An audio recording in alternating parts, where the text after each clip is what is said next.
Good afternoon. Here is the business news on Today 95.1 FM. I am Dawn Wilson.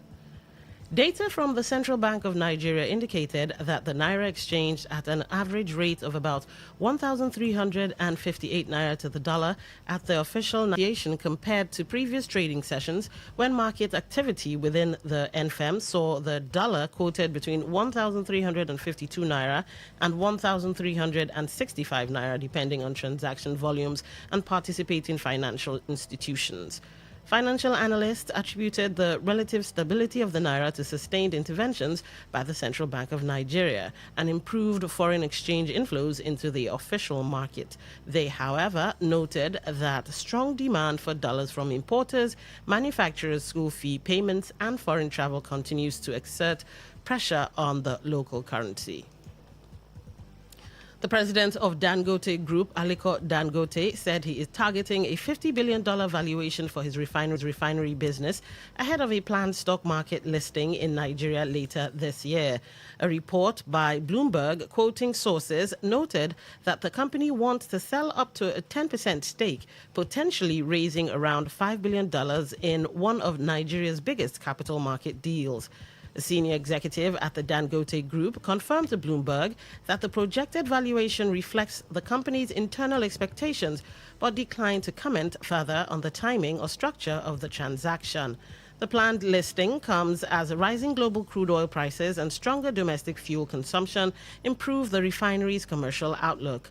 Located in the Lekki Free Zone in Lagos, the facility has a refining capacity of 650,000 barrels per day, making it Africa's largest single-train refinery. Nigeria's maritime sector recorded strong operational growth in the first quarter of 2026, with trade volumes rising and total cargo handled across the nation's ports hitting 32.38 million metric tons. Data from the Nigerian Ports Authority (NPA) noted that gross registered tonnage (GRT) for ocean-going vessels rose by 19.5% to 46.75 million in the quarter under review, underscoring the increasing dominance of larger capacity ships across the nation's ports amid ongoing reforms targeted at positioning the country as a regional trade hub under the African Continental Free Trade Area. According to the first quarter 2026 operational performance review released by the Nigerian Ports Authority (NPA), the rise in vessel tonnage signals improved cargo carrying efficiency and growing confidence among international shipping lines in Nigerian ports. The report noted that the development reflects a strategic shift towards larger and more efficient vessels, driven partly by the operational impact of the Lekki Deep Sea Port and expanding trade demand. South Africa's MTN says its core earnings for the first quarter rose by 27.9%, driven by strong performances in Nigeria and Ghana. The telecommunication operator, which has more than 310 million customers in 16 markets across the continent, said its earnings before interest, tax, depreciation, and amortization for the 3 months ended March 31st rose to 27.6 billion rand in constant currency. MTN Nigeria had reported a profit after tax of 355.5 billion naira in the first quarter of 2026, up 165.9% year-on-year. In its unaudited results released last year, the telecom operator, however, noted that it expects a 1.8 to 2.0 percentage point decline in full year earnings before interest, taxes, depreciation, and amortization. Margins if diesel prices average 2,000 naira per litre in the second half of the year. On the foreign scene, oil price climbed to $105 per barrel today as U.S.-Iran talks stalled, while markets were mixed as traders appeared to shrug off uncertainty over the 10-week-old war.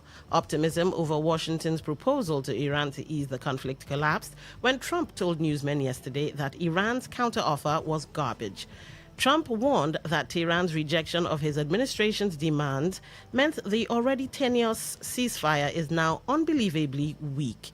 The impasse, which leaves the vital Strait of Hormuz mostly closed to oil tanker traffic, unnerved global energy markets.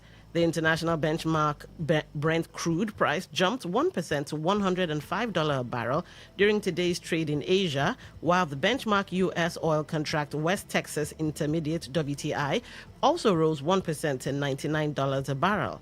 But markets were mostly subdued as analysts reported that traders are in a wait-and-see mode as the 10-week war drags on. And that was the business news on Today 95.1 FM. I am Dawn Wilson. Thank you for listening. Good afternoon. Today's news, today's entertainment, today's sports, today's issues. Today on Today 95.1 FM, Port Harcourt. Maybe home is somebody's smile when they look at you for the first time. Maybe home is being a home to something you love and adore with all your heart, and that is what life, friendship, and love are all about. Maybe home is listening to all of your favorite shows on Today 95.1 FM. We create memories. We inspire comfort. We are the voice of the people, and we are home away from home.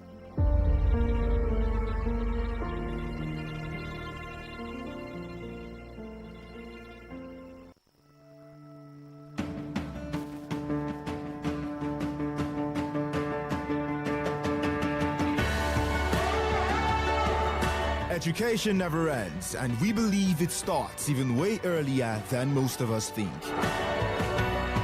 On Andre Gorgie, every Tuesday, 1 to 2 p.m., we unravel these various building blocks and its challenges that make you and I better versions of ourselves.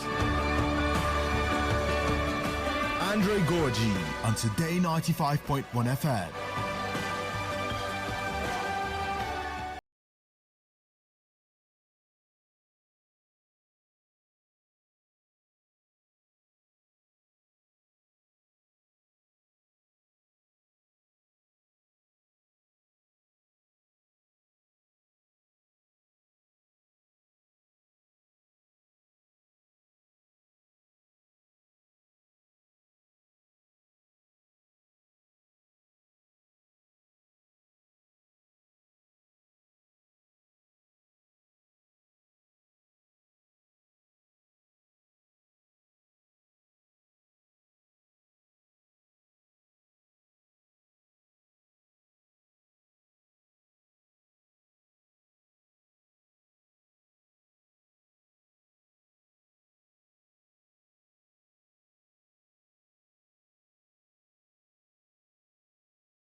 What's happening in the world of education, be it in primary school, secondary school, or tertiary. What's new? What's been reformed? What's different this time around? And maybe things we can react to. Maybe we can lend our voices to, or things we can learn. Yes, on Andra Gorgie, we also learn stuff. And this week, today, promises to be no different. So from now till the top of the hour, so we have about 50 minutes to have a really great time.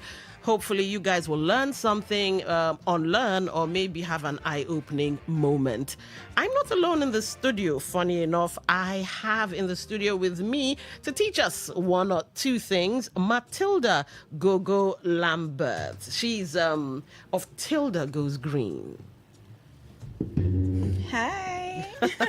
Welcome to the show. Thank you. All right. So if you'd like to be part of the conversation when it's appropriate to do so, here are the numbers, because we'll be moving right fast. And maybe you might have questions for, I think you like to go by the name Tilda or Matilda. Which one would you prefer?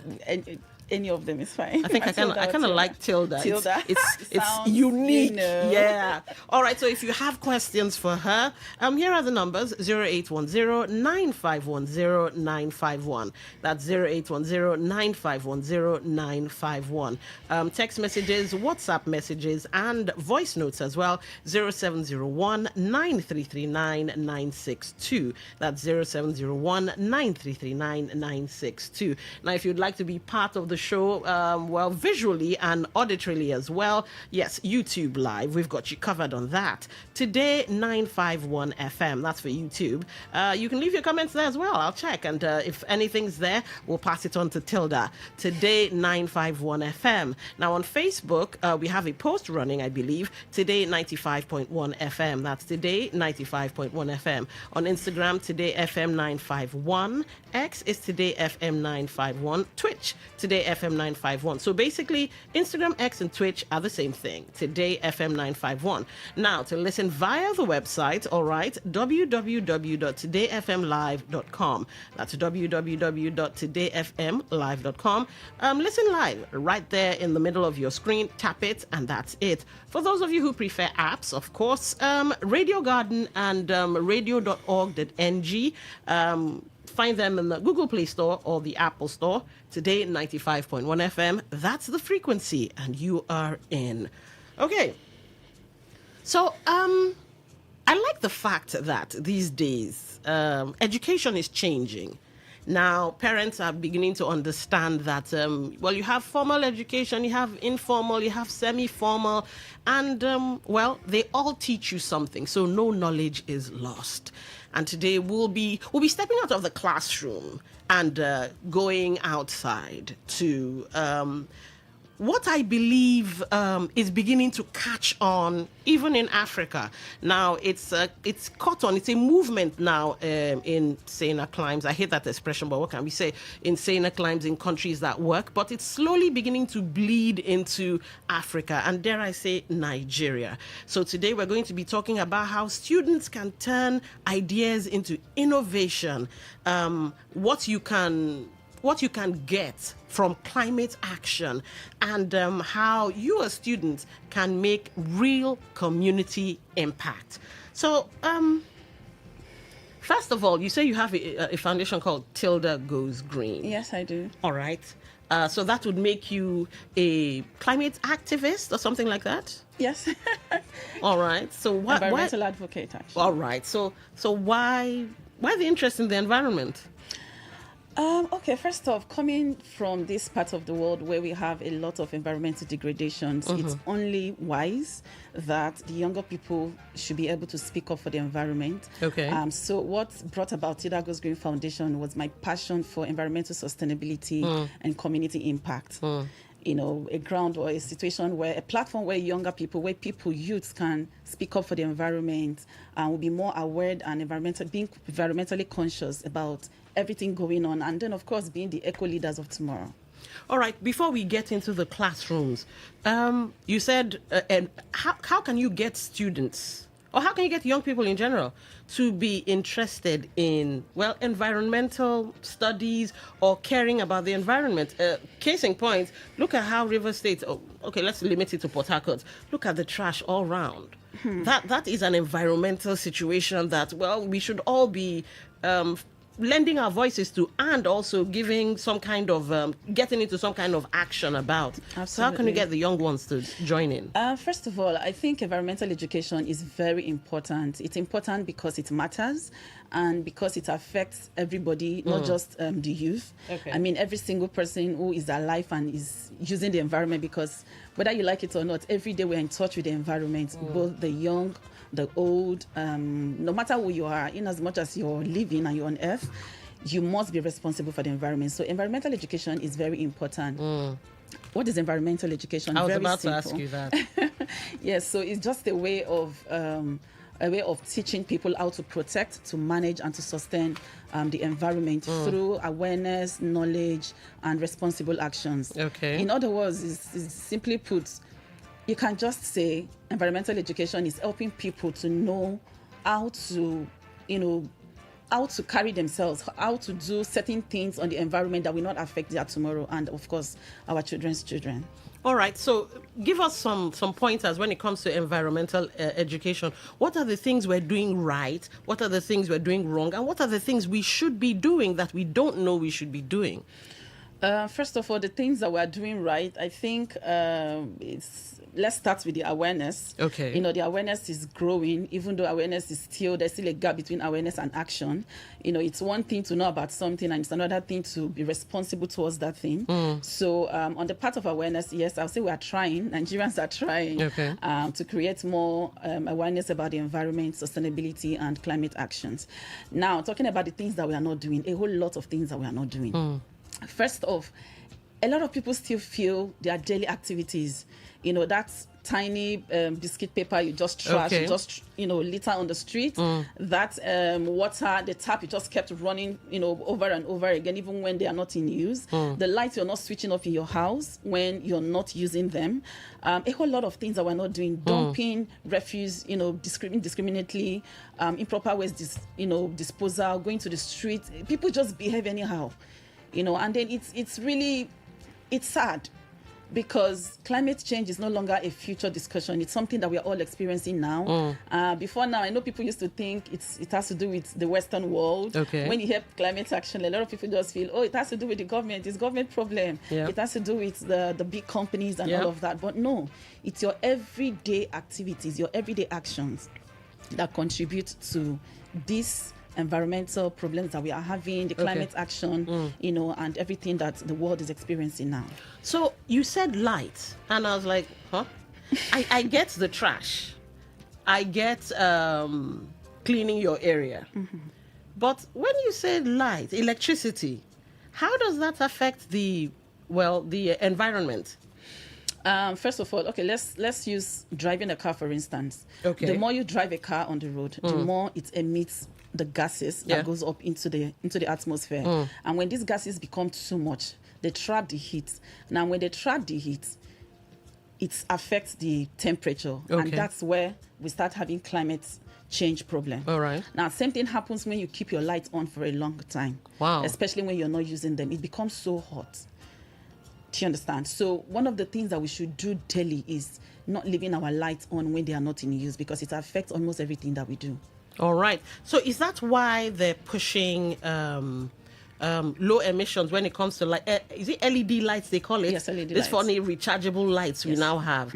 So those ones, is it that they don't emit anything, or they emit at a very low we're living in a digital world where everything is evolving, so technology is also part of it.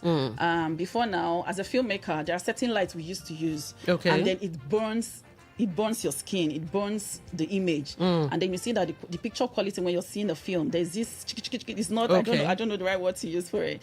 But nowadays you see that there are certain lights, LED lights, there are certain cameras that does not emit those kind of hotness or steams when you're filming. That's the same thing that is applicable to these lights that we're now using.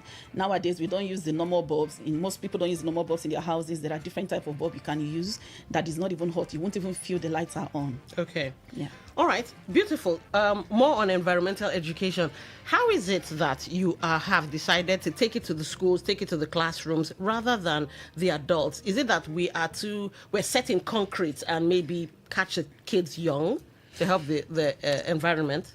Just like I said earlier, environmental education is for everyone. Because every day we all use the environment one way or the other. Right. Now, the reason I took it to the campuses, before now, Today Goes Green has been doing a lot in both primary, secondary schools and tertiary institutions. But this year, I decided to take it up to the university campuses. Now, Today Goes Green Foundation is one organization that wants to see the youth develop, wants to see the youth, having very impactful conversations about the environment, about sustainability, and how, our actions today can actually can be a plus to our tomorrow. Now, taking it to the campuses is just to design a platform where we can raise a new generation of environmentally conscious leaders and youths. Now, it's one thing to be in school and to graduate with a very good result and get your certificate and just come out. It's another thing when you're in school and you actually contribute to one of the challenges that is facing the world, which is environmental challenge. So, Today Goes Green Campus Eco Challenge 2026 is raising more environmental awareness and consciousness on campuses for these students to be parts of the conversations that are going around in the world, and also give them the opportunity to participate.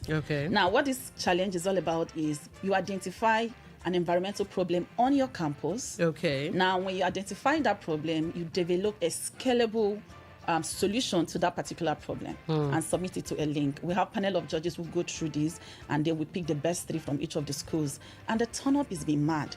Now, that's to tell you that all the youth need is just platforms. They just need the right platforms, the right, opportunities for them to showcase what they have or what they are learning, in as much as it has to do with researches. All right. So what is sustainability, and should it be included in our education? I don't know if I know home economics, I know food and nutrition, I know agriculture as subjects in secondary school, and yes, in universities as well. They have it named differently.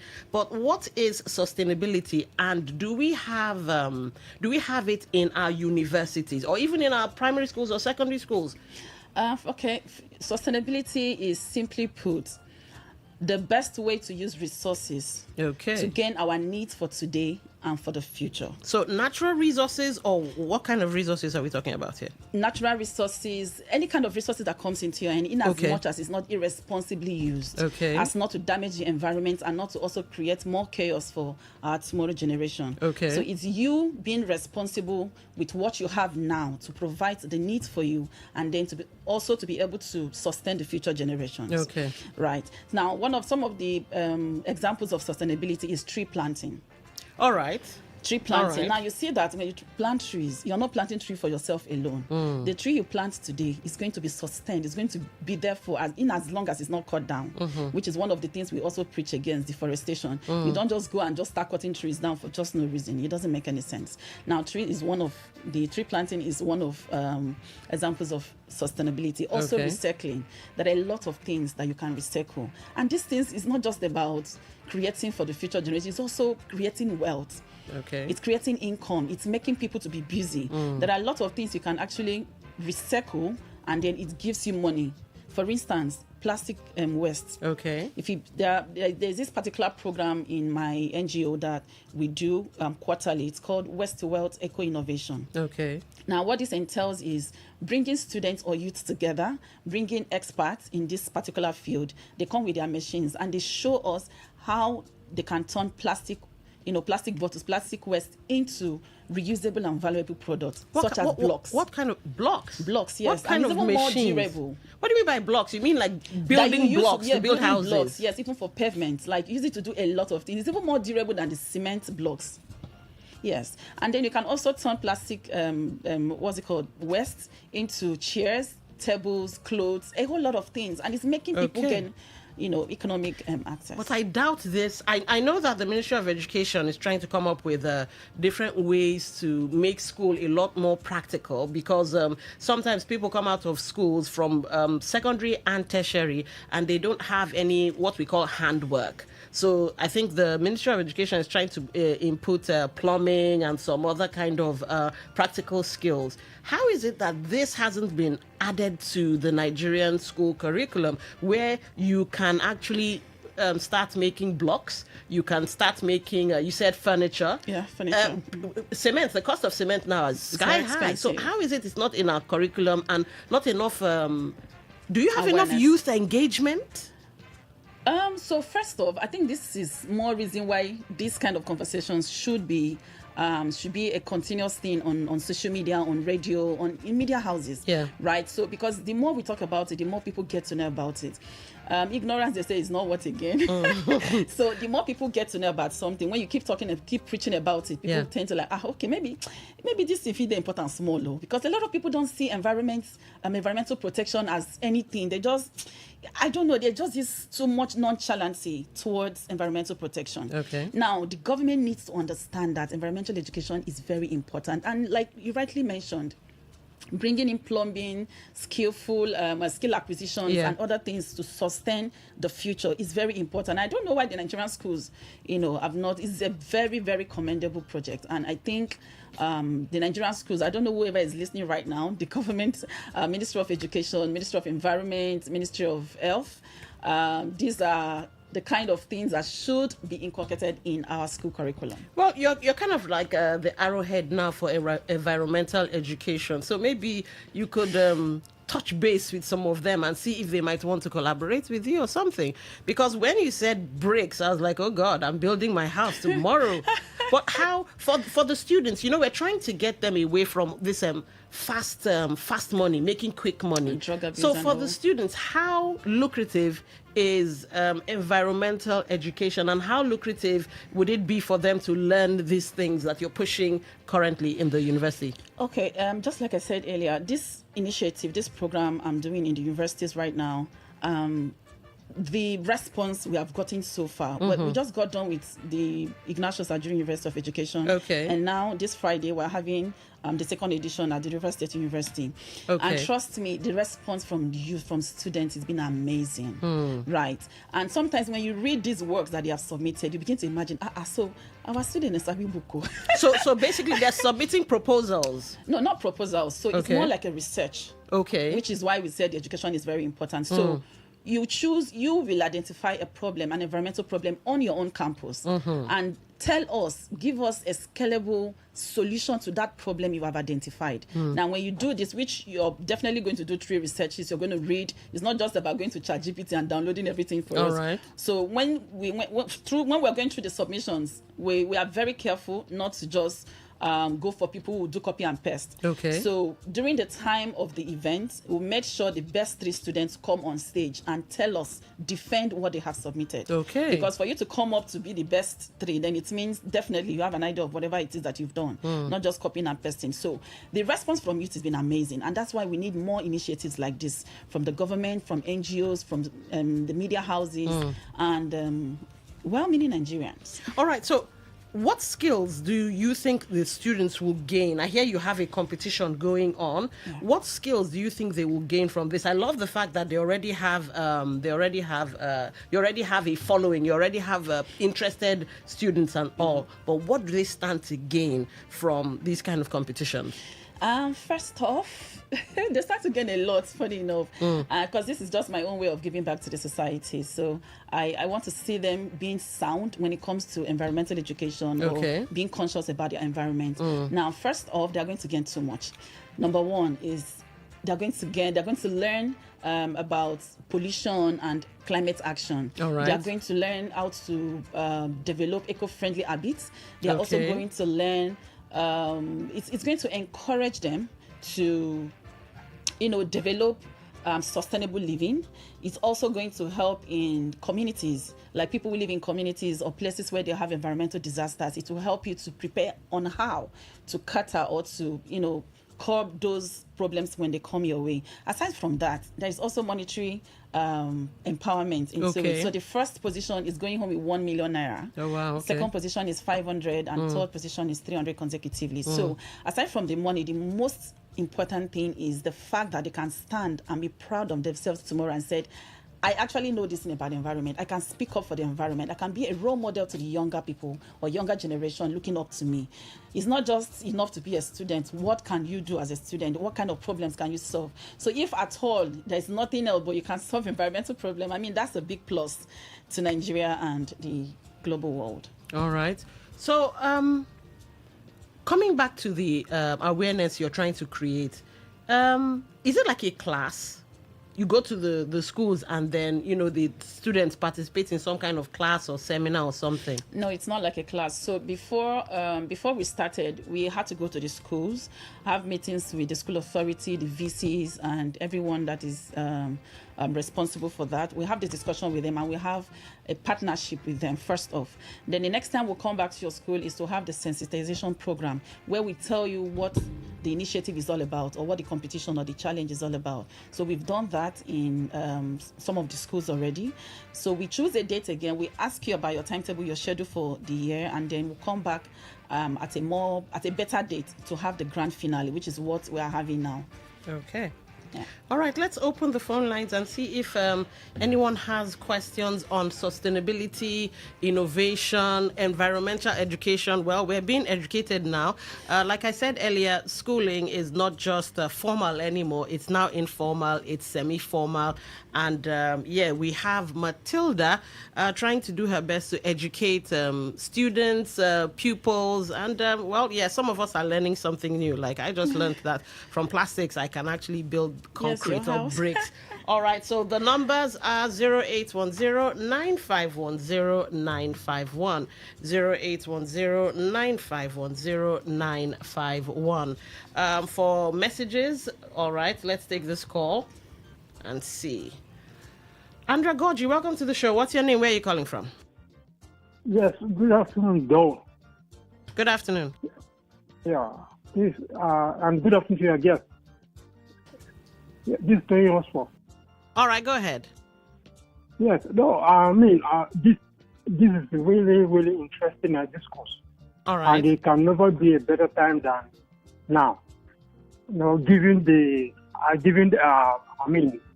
depletion of our ecosystem this time around. So, like you just said, the attitude towards clean environment is really, really key. It helps even in terms of good health. But how do you feel when you see everywhere clean up, no trash, no waste product everywhere? I mean, it's a really, really good thing, and it protects our ecosystem. And one thing she said that it catch my fancy is, planting of trees. It is a beauty to see trees, and it gives us good health. When the weather is hot, you can retire to the tree and relax. You get, it has a way of. You have a way of, making renew your health and everything. So it's right time we took this lifestyle, seriously, and it will become part of us. So that yes, we will not be having so much sickness and all the rest. And most of these things are causing even depletion of ozone layer. So many things. All right. Emission of waste products and all the rest. So if we contain all these things, we're going to have a cleaner and sane environment. All right. Thank you for calling. All right. So he did say something quite interesting, the planting of trees, because these days you find that a lot of people have decided to sell land, whether ancestral and all of that. And so a lot of vegetation is being cut down. How can we come back from that? Because he was right on the giving us shade, giving us oxygen and all of that. So how can we come back from that so that we don't end up further destroying, the ecosystem?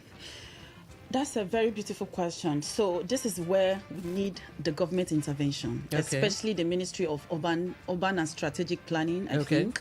Yes, because I don't know if they are the ones responsible for giving out land. If you're going to give land to someone, or they are going to buy land from you, there are certain areas where this land shouldn't be tampered with. We should be able to have green areas. Before now, growing up, we used to hear Port Harcourt is a garden city. How many gardens do we have in Port Harcourt right now?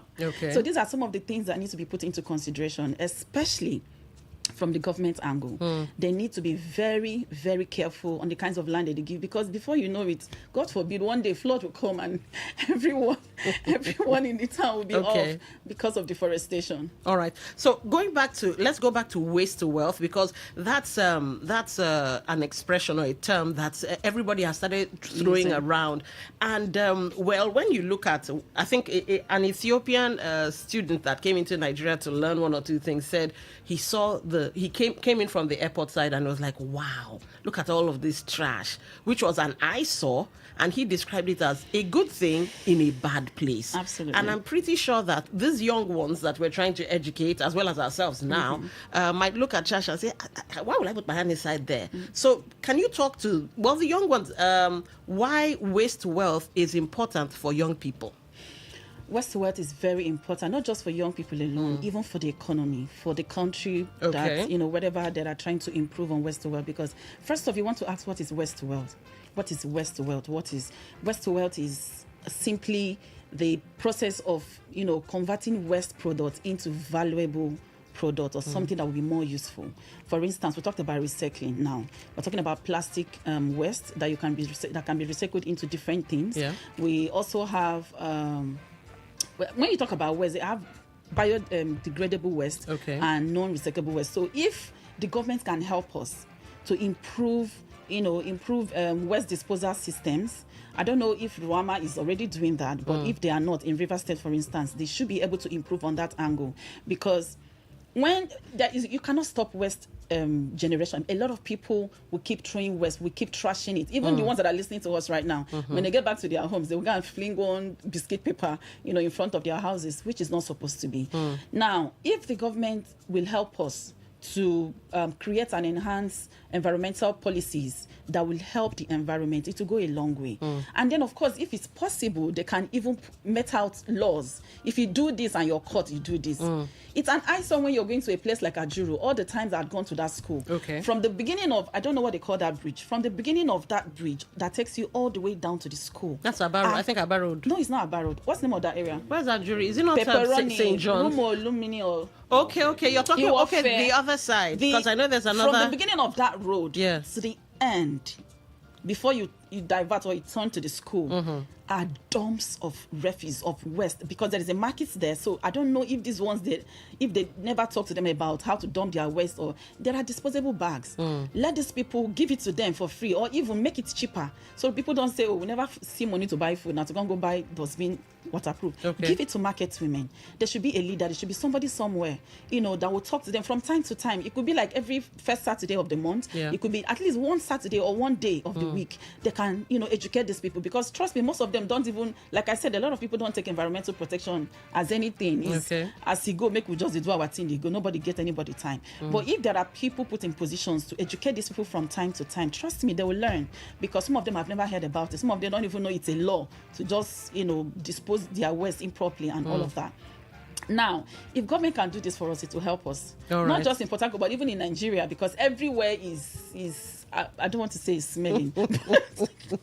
but how do we make it attractive? You talked about the rest of us. How do we make it? Because right now, the aim is to educate the young ones. How do we make it attractive to them to understand that there's money to be made in this thing? That is why this program I'm doing now is very important. Also, now, the government can also do that. They can bring in machines, technologies. There are recyclable machines and technologies that can recycle this waste into something that can be, that can be useful. Now, for instance, when you talk about food waste, you can recycle food waste and it becomes manure or fertilizers that you can also use to grow plants. So we are not even looking, the government is not looking at this part. They are not looking at this side of wealth. Everybody is oil and gas politics. They're not talking about agriculture. They're not talking about environmental waste. They're not talking about sustainability, waste to wealth and all of that. So in this particular discussion, we need the government here. They need to listen, because they have a lot to do when it comes to waste. Yes. All right. Remember, the phone lines are open. 0810-951-0951 if you've got any questions for Tilda. 0810-951-0951 for WhatsApp messages, text messages, and voice notes.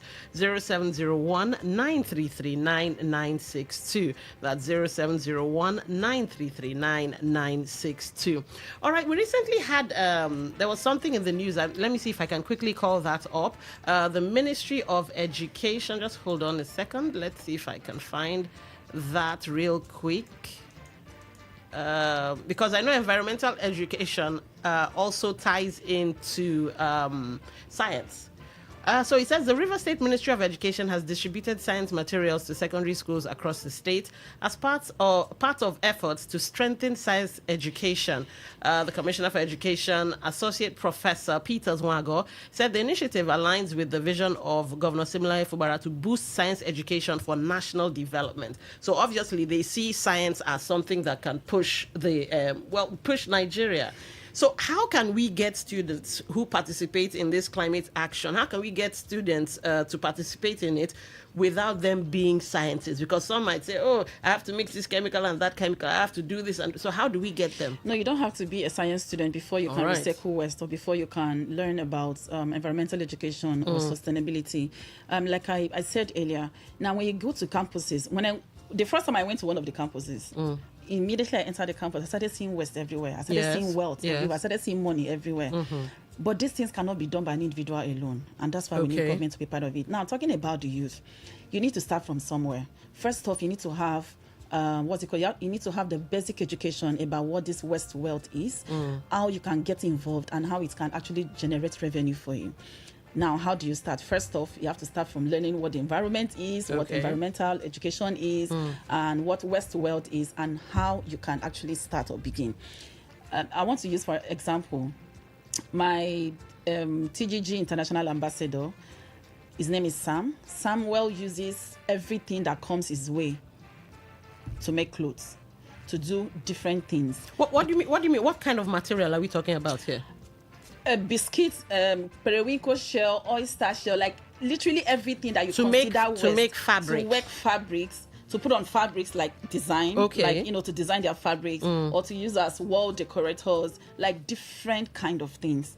I'm inviting you for the event on Friday, so you can actually see some of these things for yourself. Okay. So now, aside from the fact that it's going to generate wealth for you as a youth on campus, it's also going to make you to be busy. They say, what's that word again? I don't mind. It's the devil's workshop. Yeah. If you're busy doing something, you will not think about joining bad gangs on campus. You won't think of joining prostitution for the females. You won't think of wanting to be a bad boy and be oppressing everybody up and down, because you actually have something that is keeping you busy.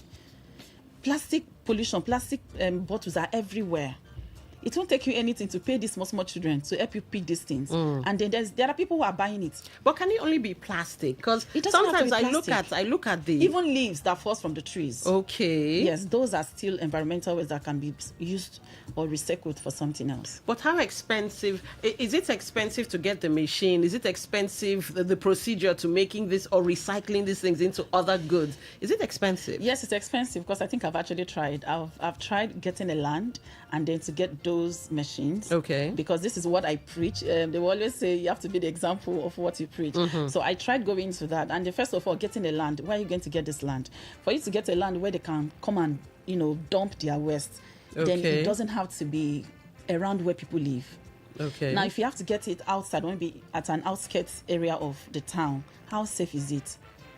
Right. Now, getting the machines is expensive. And that's why we're telling the government to, even if it means partnering with NGOs, like mine, of course, to help to reduce waste and create more wealth, not just for youth, but even to improve the economy of the state. All right. So, what opportunities exist for students who innovate?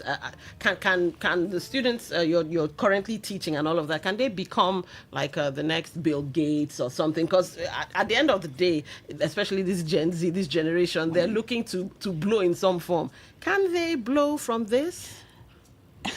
This is massive wealth on its own. Like I said, it's big. It's a very big industry that I don't know why Nigeria is sleeping on it. I don't know why the River State government is sleeping, because we have a lot of ways that can generate so much wealth for us. Now, for the youth, it can be anybody you want to be, in as much as you're consistent, you're focused, you commit it into God's hand, and know what you really want. It's not just doing it for the meantime. When you do it today, you become Bill Gates today. Say, after all this, everybody wants to be a superstar. Like the same day you just started that particular thing, but you have to be consistent. You have to keep learning about it. You have to keep improving yourself to be where you want to be. So you can be anyone through West Wealth innovation projects. All right. So this is practical learning, obviously. So how can the universities, because now I think you're focusing on universities, not pupils, and not primary and secondary. How can universities encourage practical learning then? The universities should create environmental clubs. Okay. Yes. All right. Environmental clubs. They should bring initiatives that will make students to joyfully join recycling or recycling jobs. They should be able to create what I call the green entrepreneurship clubs as well, not just environmental. This is more like skill acquisition as well, where, if you join this club now and you see this leaf fall from a tree, you should be able to know what to use this leaf for, aside from just cleaning the environment. So I think the universities have a lot to do, aside from just making students to join the club. They should be able to also add in their curriculums sustainability. I think so. I don't know if there is any school studying sustainability as a course on its own, because it's massive. Sustainability can also have waste to wealth. It can have the the climate actions and everything that comes around environmental protection. So if universities can do this and put it into the schedules, into their timetables, it's going to go a very long way. Now, when you're not discussing with a student or with somebody who hasn't heard about this before, it's different when someone has learned it in school and then you're coming to do a program program like this, and the person is like, oh wow, that's what they taught us, we already know about it. All right. So the more they learn about it, the more they hear about it on campuses or in their schools, the more it will help even when they come out of school, because the knowledge you receive from school and then the ones you're learning by yourself, adds everything together, and then you become. All right, so the phone lines are still open. If you have any questions, apparently there's money to be made, and we've been sleeping on this. Here are the numbers: 0810-9510-951. That's 0810-9510-951. For voice notes, WhatsApp messages, and text messages, 0701-9339-962. 0701-9339-962. All right, so we've talked about the benefits for the students. How do the two questions. How do the universities, or how can the universities benefit from this? And also, is there any, sometimes abroad they have exchange students where you have access to maybe going abroad to study one or two things. Are there any foreign links to being an environmental activist or being part of environmental education in whatever form? If there are international links. International links, 1. 2, what's the benefit to the universities? I think, first of all, the way the world is wired now, you don't have to wait for a particular, whatever you're doing and you're UNICEF posting, or UNESCO and all of them. Yes, that's the part I'm going to. Everything you're doing and you're posting, the world is seeing it. It may not happen just immediately. All right. The United Nations are watching. UNICEF is watching. UNEP is watching. You don't know where the calls will come from. You don't know where the emails will come from. You don't know where that particular recommendation will come from. So it's for you to just keep doing what you're doing, whether or not they call you now. Your own is you just want to add impact. You want to be positive-minded about the environment, and you also want to contribute your own quota. As a student or as a university. Now, asking for the gains of the university through the program I'm doing. First of all, the VCs are all very excited. They are happy because, according to them, this is one of its kind. It's not an everyday kind of program. Maybe they usually have a lot of programs on campuses, but it doesn't bother more on the environment. So they are happy and they're excited. Why? Because by doing this, students are now more aware of themselves and the environment. That through the environment, we can actually gain this, we can actually do this, and they've now learned how to read more about the environment and to be environmentally conscious. Before now, maybe they can just be carelessly dropping things on the road while they're working on campus, dirtying the campus. But especially those who are participating in our program, they are now conscious, like, this is what we're taught, this is what I am also writing on my own project, for this entry, for this challenge. I'm not supposed to do this. That is your own student on your campus learning something that the school actually did not teach them. But because they put it into this competition. Now, the university also, if you're the VC, for instance, and this kind of a program is coming when you are the VC, you're going to be proud that when you were a VC of so school, there was this particular program that came into school, and my intelligent students actually made me proud. When we went to Ajuru, the guy that won the 1 million is just a 100-level student. Now, the problem that this guy identified and the solutions he brought were wild, were beautiful, overwhelming. You wouldn't even think a 100-level student would be that knowledgeable. And then when he came on stage to also defend that project, the Dean of Student Affairs was so proud. He said, we have this kind of intelligent student in my school. And he started clapping. And then he said he was going to give the guy a scholarship. Now, these are the kind of things that the school authority, the VC, the university itself will be very proud that they have students who can actually speak up for the environment and, make their faces smile as students of their school. All right. Okay, so what would be your final thoughts to the students you're trying to sensitize as it concerns education, environmental education? What would be your final thoughts to them? If they were to say, I'm still not sold on this thing, how would you be able to convince the students that this is a path to at least explore? First of all, it's through the West World, like I said. So when you come for the program, you'll see different presentations on West World. You see practical ways to actually buy into this thing that we're talking about. It's one thing to be talking, and then when you don't show people the way, most times they just feel like you just came to speak English to them. But when you have people who actually come on stage and they do, and they practicalize this thing before you, you tend to learn even more and understand it better. So yes, my whatever I'm telling them right now is, if you're a student of RSU, on Friday we're having this program in your school. Yes, so I mean, West to Wealth it's very important. Whether you are a youth, you're an adult, you're a child, every single person is responsible for the environment, and your contribution could be through West to Wealth. All right. Okay, on that note, this is where we'll bring Andra Gorgi to a close. I hope you guys have, well, you've seen there's a lot to gain in environmental education. There's the international gain, there's the monetary gain, and of course, there's the mental, physical gain when your environment is dare I use the word sanitized? Look what's going on in River State at the moment, and we're still grappling with ordinary sanitation. Imagine what could be if, well, the young ones take this up, they lead the charge, as the Igbo people sometimes say. Imagine what River State could be like. Anyway, my name's been Dawn Wilson, and we've been having a conversation with Matilda Gogo Lambert, right? Yes. All right. You gave us some really eye-opening tips, especially I'm still reeling from the light and the... You'll soon build your duplex, your mansion. Amen. All right. Thank you for coming on the show.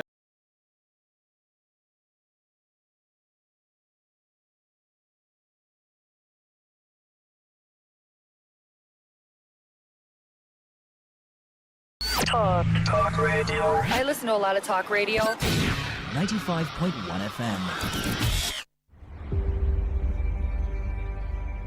Maybe home is somebody's smile when they look at you for the first time.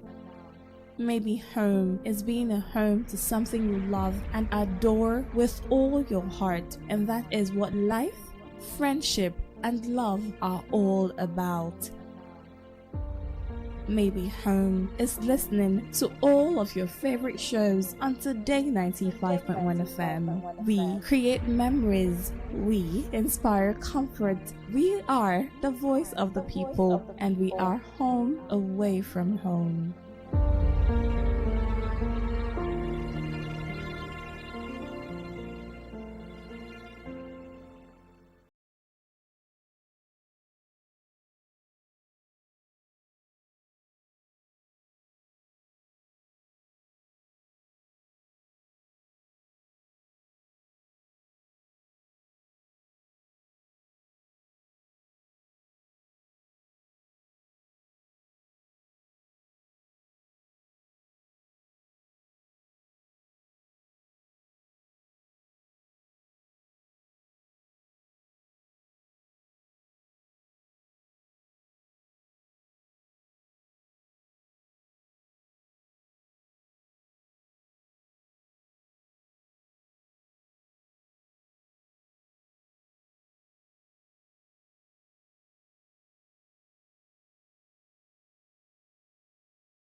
I listen to a lot of talk radio.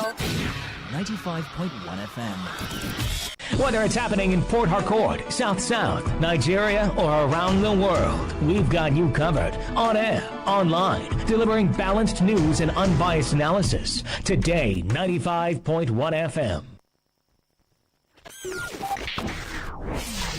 Today, 95.1 FM, Port Harcourt. News update.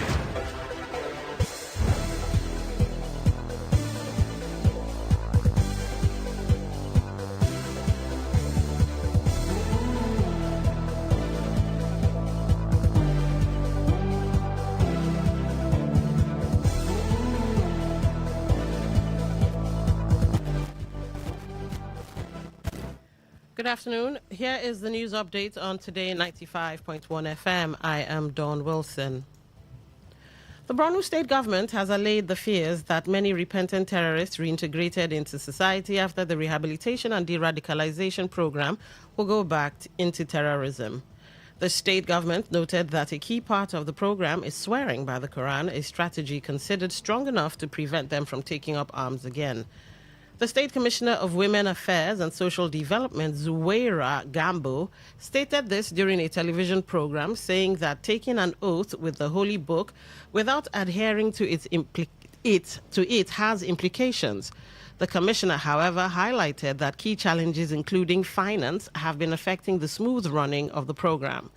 It could be recalled there was growing outrage over the recent graduation and planned reintegration of 744 former terrorists under the federal government's de-radicalization, rehabilitation and reintegration program, Operation Safe Corridor. The beneficiaries, drawn largely from conflict-affected states, completed the program with 597 of them from Borno State, while others came from Adamawa, Yobe, Kano and several other states across the country. The development at the time triggered widespread debate over transparency, accountability, and the impact of reintegration on victims of violent extremism.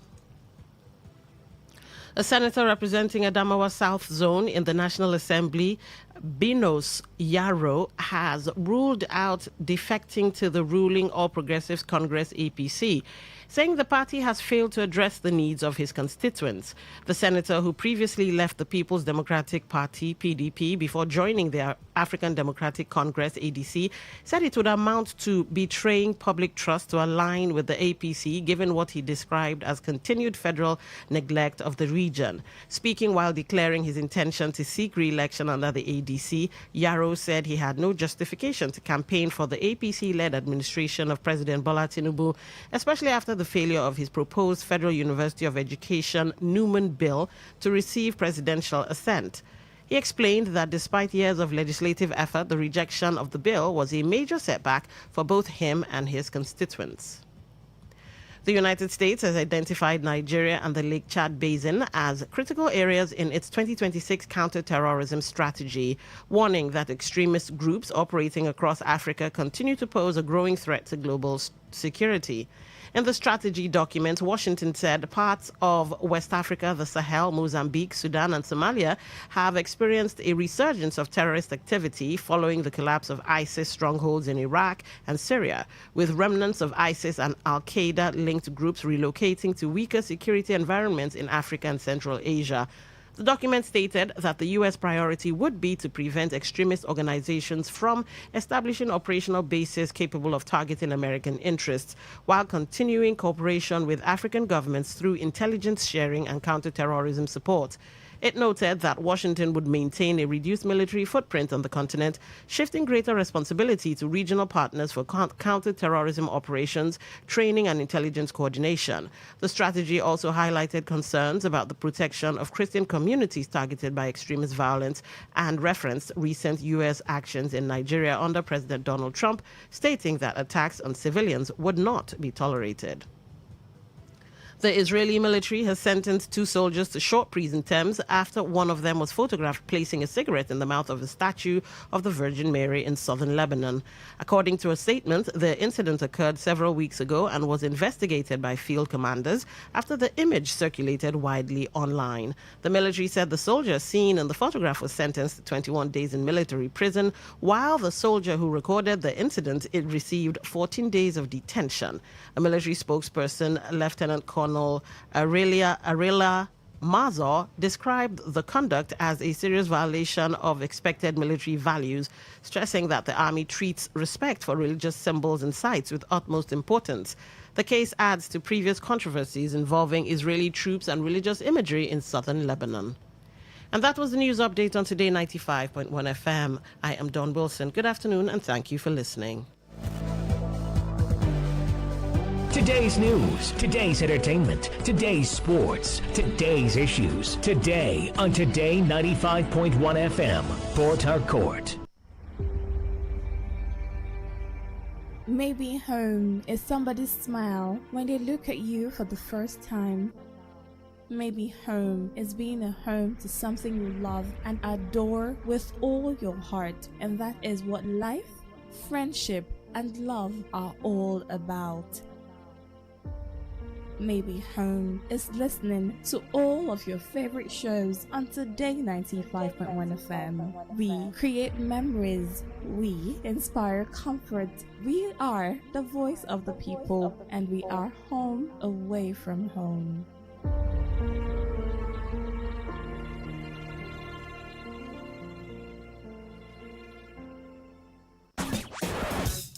Live your truth. Express your love.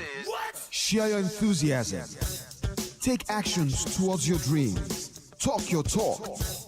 And walk your walk. It was years ago. There's a statute of limitation on this stuff. Make today worth remembering as we discuss issues as it affects Nigeria moving forward. Talk that talk. Weekdays, 2 p.m. Exclusively on Today 95.1 FM Port Harcourt. Voice of the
Talk That Talk is always about River State-centric issues, River State connected stories, issues, connections, wahala, and all of that that has to do with River State. And of course, like I always put down.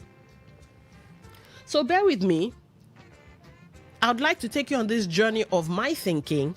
Then I would like to hear your own thoughts. I would like to see if you guys feel the same way I feel, if you guys will be convicted in the same way. When it's time to respond politically, we often gravitate toward the same pattern patterns that produce the exact outcomes we say we don't want. And I'm not saying this to blame anybody. I'm not. I'm saying it because we interpret it as effectiveness. But ladies and gentlemen, River State is not a soft political environment. You see, in an environment like ours, these softer governance traits are often misread. Calm becomes weakness. Patience becomes indecision. Nuance becomes confusion. Institution building becomes, they are too slow. So what do we end up doing? In the conditioning, we start to over-reward performance politics. What's performance politics? Oh, I will build a bridge for you. I will do this. I will do that. You break this and that. But you don't feel it. You just see one or two things it doesn't translate to the comfortability of you as a citizen, resident, or indigene of that state. We over-reward personality politics. Ask yourself, what's the ideology of the person you're killing yourself for? What is the ideology? Does it sync with you?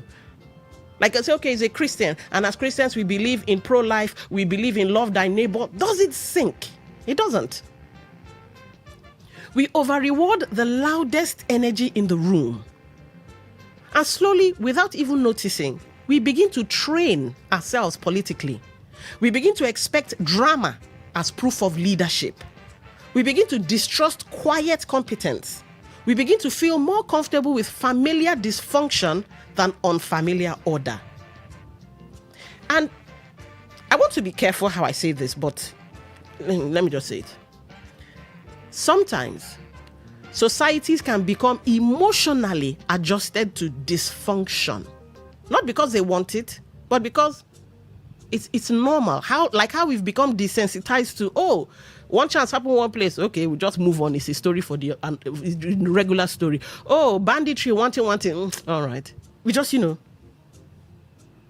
anything outside that normal starts to feel strange, even threatening. So when you see people reacting to leadership styles differently, sometimes it's not even about the leader as much as it is about what the system has trained us to recognize as real power. Ladies and gentlemen, do you know what real power is? Real power. Let's go deeper. One of the most important questions I think we should be asking ourselves, especially as we're going into another political cycle, is this.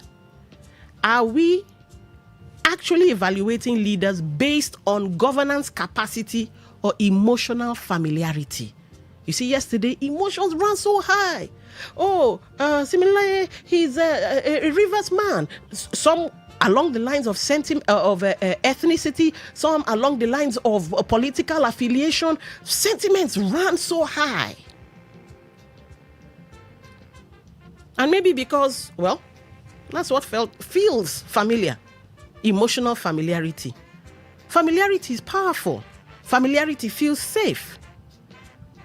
Even when it's not good for us, and that's human nature. That's why you have that Stockholm syndrome. Somebody kidnaps you, and before you know it, you're loving the person. Meanwhile, the person has done you bad, but you're loving the person. But governance does not improve through familiarity. Governance can only improve through correction, through discomfort, through relearning, unlearning, and learning. That is where the cocoa sits. Because if we're honest, a modern political system, the kind that actually delivers development, stability, economic growth, infrastructure, opportunity, does not run on personality worship. And you see, modern politics, globally, it has moved into a different era. While we're still far behind doing this thing that we're doing. Politics now is not just about who can dominate a room. It's about who can build systems that survive pressure. You see, Trump, I don't really like Trump. I don't like Trump. But many of the policies that he is doing, many, because there's the racist bits too, but many of the policies he's doing is to make America great again. And in a sense, yes, it will put some things back in his pocket. So it's not who can dominate a room. It's about who can build systems that survive pressure. It's about economic intelligence. It's about institutional memory. It's about long-term planning. It's about managing complexity, not just managing people, not just managing interests. And this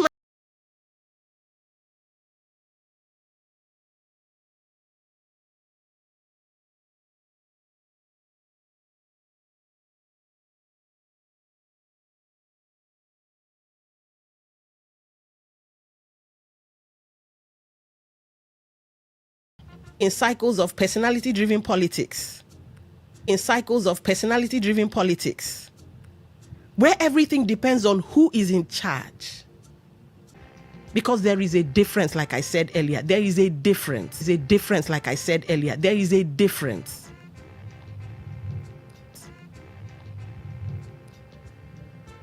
So, ladies and gentlemen, with all of these things I've said, I want to ask us all a question, because the post running on Facebook is this: 8 aspirants are already eyeing the ADC governorship ticket in Rivers State. And this is not about ADC. This is about, do we as Rivers people truly know what we want from leadership? Or are we stuck in political survival?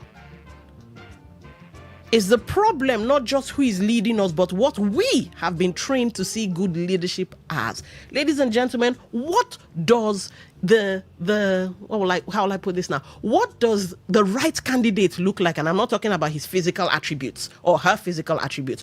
What, or let me rephrase, what should the best candidate for Rivers State look like? All right, let's get your thoughts. Talk that talk. Welcome to the show. What's your name? Where are you calling from? Yeah, good afternoon, Don.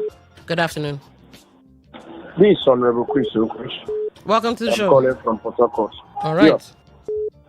There was a certain time I studied about politics and being Christian. I find it difficult to play politics in Nigeria. But if I want to play politics in Nigeria, I'll stop going to church, I'll drop my Bible. The kind of politics they play in Nigeria and more in Rivers State, the governor of Rivers State started very well. But there is a certain time something changed. And who makes it? Man make man to change. But I pity people of Rivers State, this line they are told, where somebody would say, what my fellow man asks me to do. If my fellow man asks me to lie down on the ground, let him to climb me, I am okay with it. It's quite unfortunate that most grown-up men, people like us, a grown-up man like me, from 1980 till now, somebody still determine what I should do at my age. At this my age now, 1980 till now, you know how many age? That when I hear some people, my leader asked me to vote this person. What did the elder told you? What do you know about that person? All right. Is going to give you the democracy? Okay. I pity Rivers people and the kind of politics they play. All right. All right. Thank you for calling. But the question still stands. I told you, treat this clinically. What does the right leader for Rivers State look like? I'm not talking about physical attributes now. Talk that talk. Welcome to the show. What's your name? Where are you calling from? Good, my sister. I'm calling from Ajip area of Port Harcourt. All right, go ahead. You have the floor. Now, despite the numbers of aspirants emerging from different political parties to the governor in Rivers State, or governor of Rivers State, I think what is the most important thing for Rivers people is to have independent mind and to choose who will govern them this time around. If we should be reasonable enough, in fact, we will tell ourselves that we have, experienced bad governance, and we have experience enough, to ask ourselves this question: shall we remain like this for the next 4 years or 8 years? Have we not suffered a lot in the hand of one person? Have the state economy, politics, social life, and all that suffered enough in the hand of one person? Can we utilize this opportunity to choose a candidate for ourselves? All right. Who will govern River State? Okay. Who will say enough is enough? Or are we also falling into the hands of one person? Okay. Again? Okay. Talk that talk.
A die fast, what will look like a rightful leader for me might not be the rightful leader to another person. But I will wish the youths are listening to this program, the youths of this state are listening to this program, because we are all crying at bad leadership. But you'll be so surprised that the so-called, in quotes, people who have taken us to dungeon, we organize a program, you see youth go and flood there. They will even kill because of them. So that is the problem we are having. The problem of this nation is the youth. They don't want to listen to radio. They don't want to do meaningful things. They just want to grab. Under 18 years, you want to be a millionaire. Who told you? How can you? When did you start to make money? Is not like that. You get money at the age of 18 to evaporate. You have to struggle for money so that when the money comes, you know the value. So it's so pathetic that youths are the problem. They are not listening to this program. All right. They are the problem of this nation. Okay. Thank you. All right. Talk that talk. Welcome to the show. What's your name? Where are you calling from? Hello. Good afternoon, Uncle. Good afternoon, Uncle. Yes, please. I'm calling from Degima Local Government. All right. Go ahead. What's your name? I'm Bright by name. All right. Yes. Concerning the government, the way the government is going, it's not normal. But I would like us to live like the way Ghana live their own, so that peace will be reigning in River State. I think that would be the best. Let's call these big men, those people that are disturbing the River State, and call them so that we can kill them there so that peace will reign. All right, I have to let that call go. I was waiting, hoping that he won't say all that.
are to represent, okay, is being structured.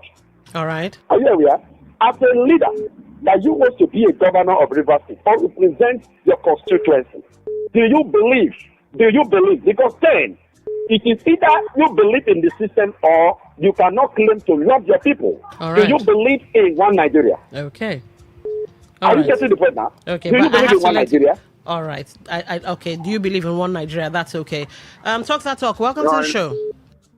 Thank you so much. Good afternoon, Lady D. Special Douglas. Special Douglas, welcome to the Lady show. D, I would say that this program this afternoon actually took the whole question you asked out of my mouth because I, on my own, have been thinking of this. It made me to put together a piece which has to do with psychopathy bandwagon laced with organic complacency people mistake for support. All right. Due to transfer of aggression. You see, when you don't know what the issue really is, you react based on emotion. You tend to miss the point, particularly in politics. Okay. Politics does not align to emotion. When you hate somebody for no just cause against another person, but you don't even know why, you tend to miss the issue. Lady D, if time will permit, at the end of my speech, I will make a statement. I will volunteer 50,000 to anyone who will give me the answer to that statement. Now, Lady D, the question boils down to governance. You made mention of certain traits, but I looked at all these traits you mentioned as the brilliant traits. You didn't consider more to talk about the victim traits. If one who feels weak in governance, whether that weakness can amount to success in government, and all the traits you read out, if one is loud, volatile and all that, if it could relate to good governance. Now, talking about governance, we should understand what governance is. Yeah, but we don't have all the, I'm sorry. I have to let you go. We don't have all the time for that. 1 minute 30 seconds is what I actually give. Good afternoon, so that I make use of my time. Good afternoon. What's your name? Where are you calling from? Wellington from Okrika. All right. What is leadership? It's a call to duty. And what is duty? It's a personal responsibility and act of goodwill to the people. It's a gift to give to others in respect to service for a brighter day for the people you're leading. And who said that is Samuel Smile. That book was written in 1988. All right. A leader, a man who knows what it takes to duty and to be a leader. And what caused that is an institutional problem makes the man to write that book. And leadership is all about putting institutions in order instead of strong men. And that is what the governor was doing that raised up the fight. When the governor came on board, he began to put institutions in Rivers State in order. Please go back to record. All right. All the boards were set up to run Rivers State. The blue economy, this, that was put in order. In fact, go back in 2022, the governor sent an NGO to look around the old schools when they brought the report. But people were saying it's the speaker. All right. Because I see no reason why they will not, of that chance they have, cannot be feared, cannot stay on their own and plan how the rivership will be developed and good for the people and their strangers. It's a pity. It's a pity this is not politics at all. All right. So may God help us. Let them change their mind and run rivership forward so that it will be better for all of us. All right. Thank you. Thank you for calling. But here's the thing. I made reference to nobody. It was just a collective of everything that culminated into what happened yesterday. I'm not referencing anybody. But yes, if you have eyes and if you have ears, you see how River State politics is played. And I'm asking, I will give you my own definition or my own, like a Build-A-Bear. I'm asking you today, in all that we did it culminated in yesterday, in all that we've been doing, do we know what we want? Do we know what the right leader for River State should look like? Again, I'm not talking about physical attributes. All right. Talk that talk. Welcome to the show. What's your name? Where are you calling from? Hello? All right, lost that. Talk that talk. Welcome to the show. What's your name? Where are you calling from? Yeah, this is Dixon calling from Uniport. All right, go ahead. Yes, just like what you brought a good topic for us to deliberate on. Just like when the governor of River State came in, he has the idea of bringing the state to the line, trying to make sure everything works to the good of River State. But along the line, those that feel that they are on ground, how can this small boy or how can the governor come and assign all of us who been here, who work for the state? But this man that has just been there for 1-2 years want to assign all of us what he did for 8 years. He has done it for just 1 or 2 years. So that's just the problem. But if only we will be willing to say the truth in River State, at least God gave us the right person that would have taken us to the promised land. As a result of our selfishness and greed, we decide to tamper with it. We decide to obstruct the development of the state so the governor will look and say the governor is not working. God has given us the person that can lead this state to the promised land. So my own is that everybody should try to support this man. Make sure we rally around him for him to come back for second term. So the state will develop. We need development in the state, not one strong man. We need strong institution, not a strong man that will be there to obstruct what is going on in the state. Claiming I'm the owner of the state. All right, thank you so for we should rally around the government. All right, I have to let you go because when you hear all right, it's time to move on. Okay, let's check WhatsApp, then we'll check Facebook, and we'll also check let's see. Good afternoon, Don. Wellington from Not called in to have their say. All right. Don, every society gets the kind of leaders they deserve because Rivers people get their leaders from amongst Rivers people. However, the greatest problem of leadership in Rivers State and Nigeria at large is the recruitment process. The moment we can get our leadership recruitment process right, the right leaders will emerge without fight, quarrel, or violence.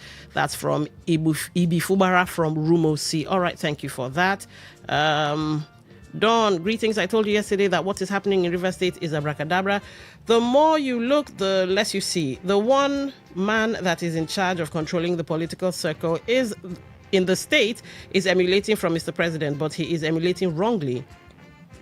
Most projects you see today in Lagos started in 1982 under late Chief Lateef Jakonde, but here in Rivers State, governors don't want to complete the previous governor's project. We need to pray that governors that carry this state to an enviable state of attraction. Okay. Woke from Port Harcourt. Let's see. Okay. All right. Okay. Everyone, for me, like the last caller that before I start recording said, the problem is the youth. Some of our youth are very lazy. When they call rally, the same people, set of people we are talking about, you go see those youth who gather, polo club here and there, gather for 5,000, 2,000. You see, elderly woman that's old enough to be up to 80 something still come out for rally, 3,000 for the drag money. It's a shame. So to me, our people said where I came from, that if dog will bite you the first time, it's not your fault. If the same dog will bite you the second time, you're a fool. You need to be wise. So rebellious people should be smart enough to emulate Abia State and vote the candidate out for them to be free from his bondage if they really want to follow. River State is smelling, everywhere is smelling. River State is not follow. Yes.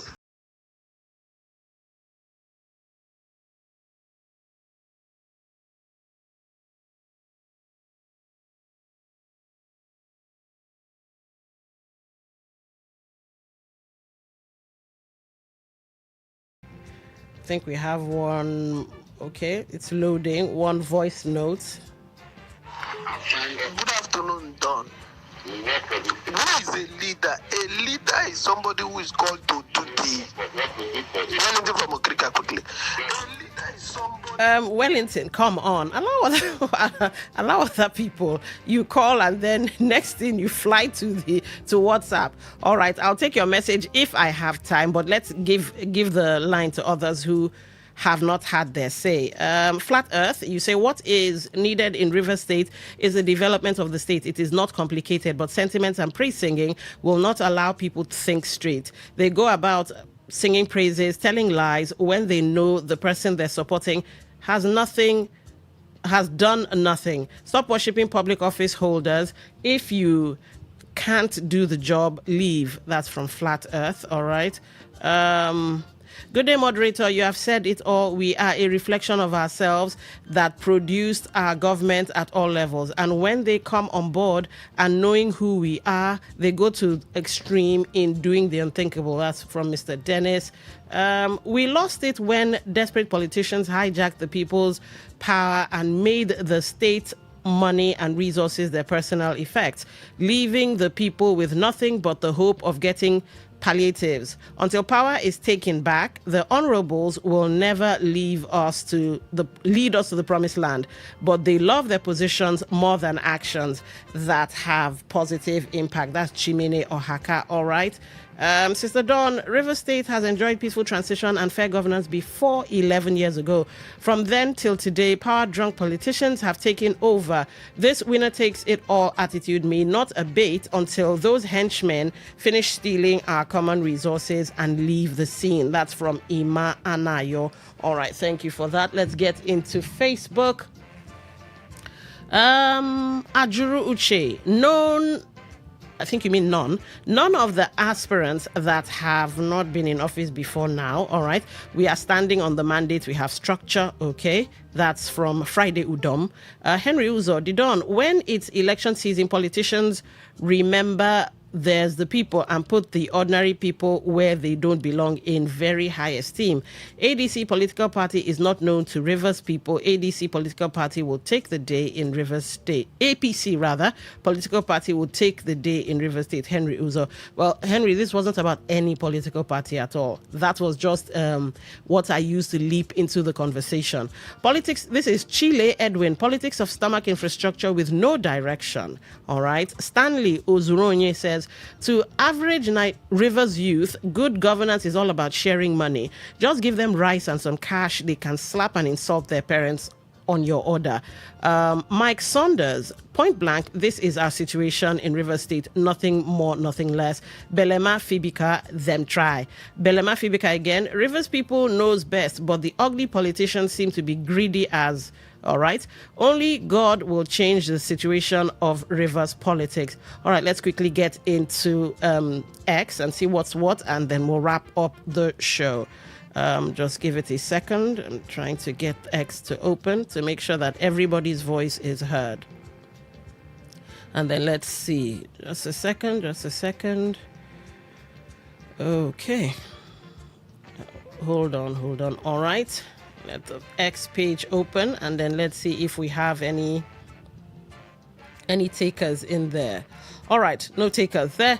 All right, so this is where we'll bring the show to a close. But here's the thing: I asked the question, what does the suitable River State candidate look like? Well, for me, suitable candidate is someone who is a bit of gra-gra, knows when to stand and fight. Someone who is emotionally intelligent and knows when to run. Someone who isn't morally bankrupt, but yes, understands that sometimes you have to make deals with the devil. Also, someone who understands that institutions have to be empowered. Someone who understands long-term, short-term thinking. Someone who knows when to delegate, to surround himself with people that can move the state or economy forward. Someone who knows that he or she can't do it all by themselves. Someone who thinks far, makes projections, and understands that certain choices can bring about consequences, good or bad. Someone who knows when to back down. Someone who has the good of the people at heart. And so 99% of the time makes choices based on what will favor the people. Someone who understands the sovereignty of a state, understands that everybody's voice matters, understands that everybody matters. And someone, yes, who falls and after falling gets back up again, because there is no perfect person. The problem now is this: where can we find such a person? We have elements of this person in different aspirants, but do we have one person that embodies it all? We'll get it right at some point, I hope. But I hope when that time comes, it will not be from a, oh, had I known standpoint. But anyway, as usual, thank you for being an amazing audience. We'll do this again tomorrow.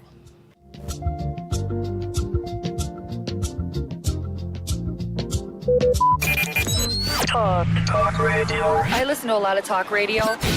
95.1 FM.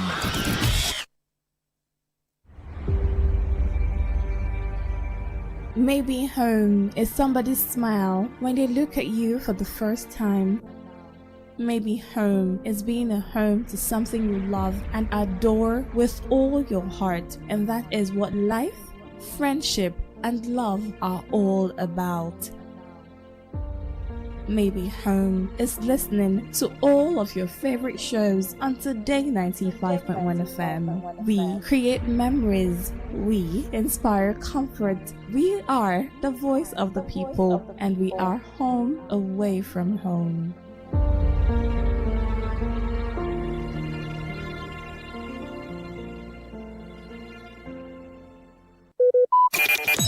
Talk radio. I listen to a lot of talk radio. 95.1 FM. Okay, all right. All you need to know about this one is that 95.1 FM. Such a unique style.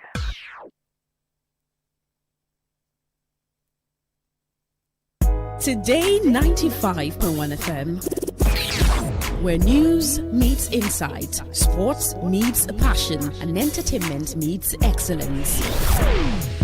Expert analysis from seasoned professionals and our top analysts, informing, educating, and entertaining you. Your voice, your station. We are the voice of the people.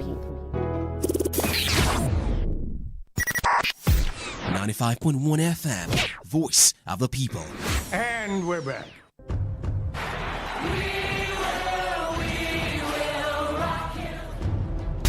This is what we've waited for, the showdown. The fastest men in the world. Hearts racing. One light, two lights. They're backing off and backing. Pulse rising. Who will come out on top? Who'll take 3 lights, 4 lights. He's ready to be the star. The anticipation. Powerful, strong. There's Beckham. Time, Tyson get right. Rolled all the way. The heart stops.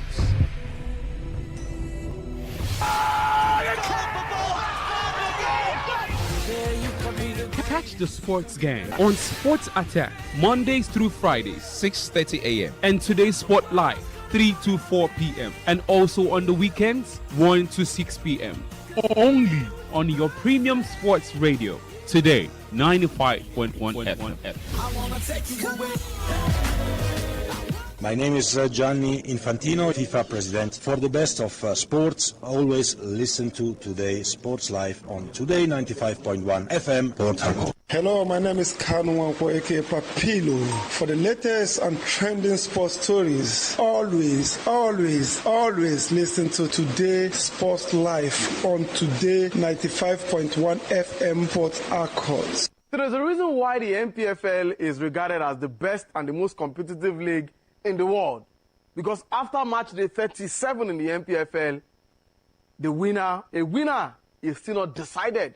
As match day 38 will officially decide who wins the Nigerian Premier Football League for the year 2025-2026 season. What a season we are having in our hands. And Enugu Rangers over the weekend thought that it could be their season of lifting their second title in 3 years. But Rivers United had other options. As I told them, wait. Finidi George said, I am still in the run for the MPFL title.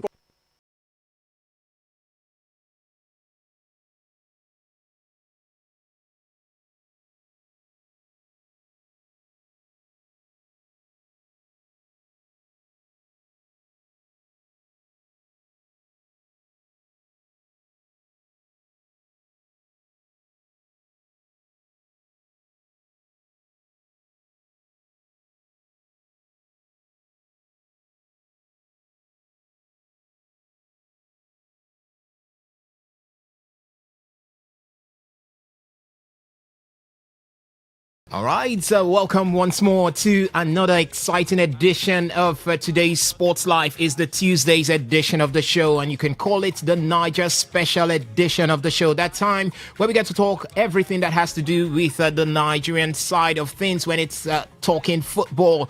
Yes, ladies and gentlemen, it's the Nigerian Premier Football League, as you well heard before the start of the bet song right there. And it was talking about the Nigerian Premier Football League, how enterprising and how exciting it is right now. Till the last day, it's going to be match day 38 to decide who wins the Nigerian Premier Football League. It's going to be match day 38 to decide who gets the CAF Confederations Cup slot to represent Nigeria next season. It's going to be until match day 38 before we know who goes down to the Nigerian National League, called at the NNL, the second tier of club football right here in Nigeria. So much to run for in this particular season. Not forgetting also the highest goal scorer. Yeah, the top of them all when it has to do with the goals right here in the Nigerian Premier Football League. It waits until match day 38. So it's going to be a last match day to remember in the Nigerian Premier Football League. And by the way, the Nigerian Premier Football League is 38 years today. So give it up for the Nigerian Premier Football League, or you can decide to call it the Nigerian Professional Football League. So we are celebrating its 3 decades and 6 going forward right now in the Nigerian Premier Football League. And that's how we're going to launch into talking Nigerian football right here on the show this beautiful afternoon. It's a cold afternoon in the city of Port Harcourt. It's the 12th day of May 2026, and we are here to do the business of talking sports. And when I say we are here, I've got 2 gentlemen men right here with me in the studio to do their own beta from that side of the divide, which is bringing to you undivided analysis, expert analysis when it has to do with Nigerian football. I've got Ovia Wallace. He is always a regular when it has to do with the Tuesday's edition of the show. And also Israel Victor is right here with us. I'll start with Israel Victor. I know Ovia was waiting for me to start with him, but I will start with Israel Victor. I love to turn things around just like Arsenal. Yes. So Israel Victor, a very good afternoon to you. Welcome to the show. Good afternoon to you, sirs. I love the fact that you love to turn things around, and I still believe that things might be turned around for the favor of the citizens anytime soon. Now, Nigerian football we did today. That one concern you.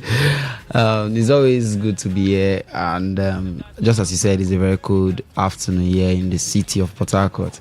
It's like the time when I went to Atlanta, when I went to Atlanta Bergamasca to you watch. You went to Atlanta Bergamasca. Mm-hmm. Okay. It's just like having a Sapa London. Okay. So we've seen lots of things happen in Nigerian football, and it is safe to say that it is an interesting league. It is a league where the drama doesn't cease to unfold.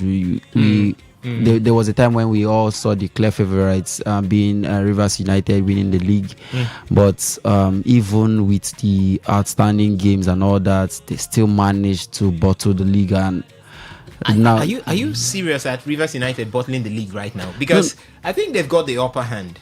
They've got the upper hand. 1 point behind Rangers. They are playing at home.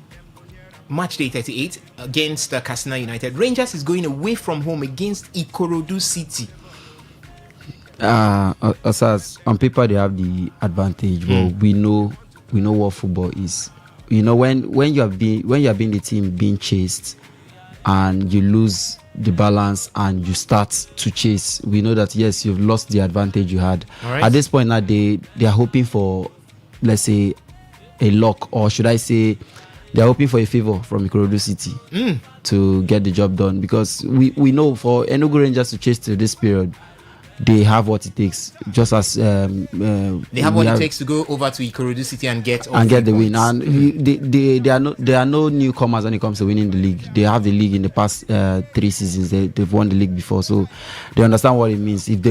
I'll always stand with the fact that if the hungrier team should get the victory. So if you want the title, then you get it. For Rivers United, until they prove us wrong, we will be looking at it and say yes, they bottled the league. All right. Rivers United, by the way, over the weekend went all the way to Bauchi to make sure that they come back with all 3 points against Wiki Tourists. And it was the reason why they were pushed back into contention for this season's Nigerian Premier Football League title. It would have been that of Enugu Rangers if maybe Rivers United did not get that victory. But they have shown stuff of champions, getting the victory away from home and pulling it to the last day of the season. And the advantage right now, categorically on pen and paper, lies with Rivers United, because a home game in the Nigerian Premier Football League is quite easy to get all 3 points than for you to go on the road and get all 3 points. And not just get all 3 points against an Ikorodu City fighting for a CAF Confederations Cup slot with Shooting Stars of Ibadan. So it's going to be a hard nut to crack for Fidelis Ilechukwu and his boys. But for Victor Israel, he feels Rivers United are still going to play second fiddle to Enugu Rangers. I don't know out there if you have a different opinion to that. You can start sharing your thoughts with us as the SMS and the WhatsApp portal is open. I will reel out the numbers after introducing Ovie Wallace. He's right here with me, and I'm saying good afternoon to him. Good afternoon to you, Osas. Good afternoon to Victor. Good afternoon to sports lovers in the city, the state, and the nation. It's a very, very cool Tuesday right here in the Garden City. It's pouring cats and dogs out there, and inside the studio we're about to heat things up, about to warm things up, as I always see, ready to add one slice and everything nice to the dish today. And MPFL is already heating up into the last match day, and it's between Enugu Rangers and Rivers United. Me, that I am an Ikorodu City fan. You're waiting to do Rivers United the favor. I waited to do Rivers United. I wanted Enugu Rangers to win. But Enugu Rangers decided in their last match to play out a draw. No, they didn't play out a draw. They won. They defeated Bendel Insurance by 2-1. In the last match? Yes, it's just Rivers United going all the way to Bauchi to get all 3 points. That's the reason why they are where they are right now. Yeah, so it's going to be the last match there, and it's going to be right there in Lagos for Ikorodu in their own home ground. And then for Rivers United, lucky for them, they have the home advantage as well too. So it looks like it's going to be Rivers because it's Casino United they are playing. But Enugu Rangers and Ikorodu City, that's a big tough encounter. Ikorodu City want a continental spot, and I want Ikorodu City to go to the continent, especially after missing out last season. That little slim chance. So lots to expect from the final match day, and lots to expect from the NPFL in general when it comes from the officiating. I'm sure we're going to see a lot of officiating errors that last match day. And we'll talk about all this. All right, ladies and gentlemen, remember you can be part of the conversation at any point in time through the SMS and the WhatsApp portal. The numbers to drop your reactions to are 0701 933 9962. Yes, it doubles for the SMS and the WhatsApp portal. Again, it is 0701 933 9962. For the phone line, it is 0810 951 0951. You can take it down, and when we throw open the phone line later on the show, you can call in to air your thoughts on all that we will be talking about right here on the show. And you can also catch us via our social media handles. On YouTube, we're live at Today951FM. Yes, Today951FM, that's the channel there. And for Facebook, we are also right there at Today95.1FM. By the way, there is a post again there for you on Facebook to react to, and we'll take your reactions on the show as we go ahead. The post talks about the Nigerian Premier Football League. So much to go down to the last match day, and I have already reeled some of them out. The title is there for grabs. We've got a continental slot there for grabs. We've got the relegation battle there for grabs. We also have the top scorers award also there for grab on that last day of the Nigerian Premier Football League. So I'm asking you, what do you see happening? How will it pan out? You can air your thoughts on that one. And secondly, we're talking about Chelsea. We will definitely talk about Chelsea on the show today, and it looks like Xabi Alonso is the man anointed to take Chelsea from where they are to where they don't know, to where they are expected to be. Yes.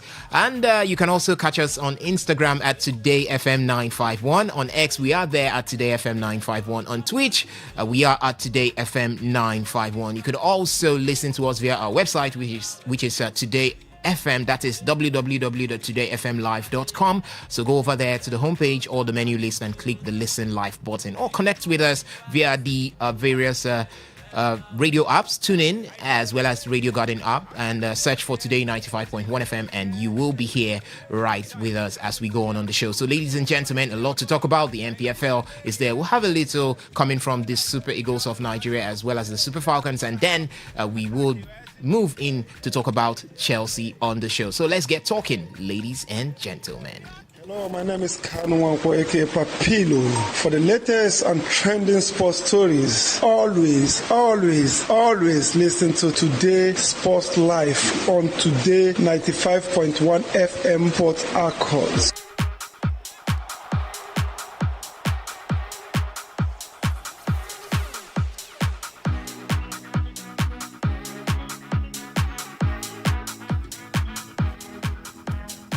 All right, amazingly, we are here right now, and as I said before, it's the Nigerian Premier Football League's birthday. Today, Tuesday, marks 36 years of professionalism in Nigeria's top flight football league. That is the Nigerian Premier Football League, as it's called right now. It has moved from the Nigerian Professional Football League to the Nigerian Premier Football League, and closing another chapter in a journey that transformed the domestic game from an amateur pastime into a supposed commercial sporting enterprise, or call that a commercial sporting setup. A professional football officially kicked off in Nigeria on May 12th, 1990, when stationery stores hosted Heartland, then known as Inwayangu National, at the waterfront Oniko Stadium, now renamed to be the Mobolaji Johnson Arena.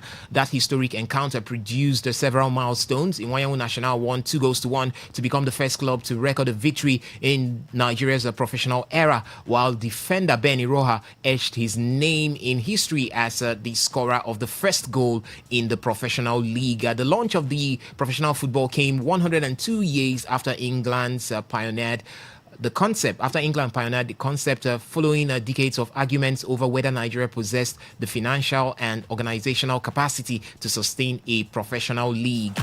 Where are we now, and where have we walked from? Former NFA chairman, that is Debbie Allen, had argued in 1953 that Nigerian clubs lack the facilities and the financial strength to go professional. At that time, the old King George V Stadium in Lagos, now the Mobolaji Johnson Arena, was virtually the only major football ground in the country. Also, Coach Peter Eto Amechina famously argued in 1969 that Nigeria could never attain World Cup standard without adopting professional football, and his predictions proved prophetic as Nigeria qualified for the first FIFA World Cup in 1994, barely 4 years after the professional league began. And the Pioneer Professional League featured 16 clubs. Amongst them, we had Enugu Rangers, Shooting Stars SC, Bendel Insurance FC, Eyimba Football Club, and Julius Berger FC. Administrators also experimented with the innovation of to encourage attacking football between 1990 and 1994. Score draws aimed 2 points, while goalless draws attracted only 1 point. Now, you can see all of that, guys. I hope you're listening to what I just said. When the NPFL started, a score draw aimed 2 points, while a goalless draw was just 1 point.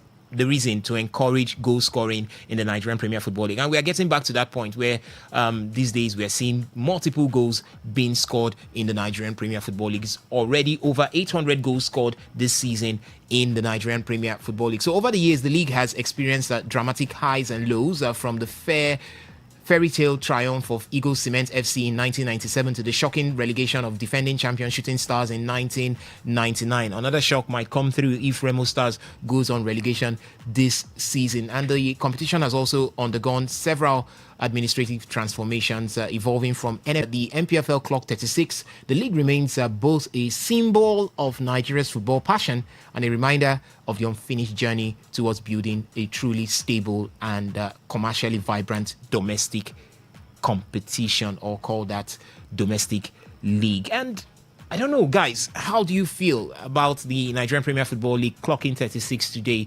Have we, on that scale that you have, where 1 to 5 could be negative, then 6 upwards could be positive, can you grade the Nigerian Premier Football League so far since the inception in 1990 to this point? Are we making strides to positive grounds, or do you think we are just retrogressing, or maybe we are stuck in a particular point? Quality-wise, we are regressing. You have to talk about that. You have to look at then we had teams in the CAF Champions League, in the CAF Confederations Cup, winning those competitions. You just have to look at the standard. We didn't have the CAF Confederations Cup then. CAF Champions League. Look at Enyimba and the rest winning those competitions. We're among the top 10 teams in Africa. You just have to look at the quality of our players. We also had players from team. Yes. We also had players from the MPFL go into the national team, hold their own, even go to the World Cup. We had players from the MPFL go to the 1994 World Cup, and till date, we look at that performance in 1994 at the USA World Cup as one of the best that the Super Eagles has ever had. That is why we always judge then and now, and you look at the quality and how it has reduced. I don't really think it's about the guys abroad watering down what we have. I think it's the guys here not being able to step up on the quality. You have to look at we have to talk about the age. Look at the age grid, bypassing the age grid standards. Okay. And it has been rampant, I think, even from those days, but it's not as bad as we have it now. You have to, well, I would say maybe structure has improved because there is no how the structure is going to diminish from what you have 16 teams. You have to look at the prize money, how we've improved them. The NNL, now you have 20 the teams. NLO, you have 20 teams now. The NNL, the NLO, private owned teams now coming into the league. So depending on that, I think the structure has improved, but the quality has diminished. I think that's just what I can say. But 36 years. Is a good achievement, but I think 36 years you can also use it to build. At 36 years, you should be married.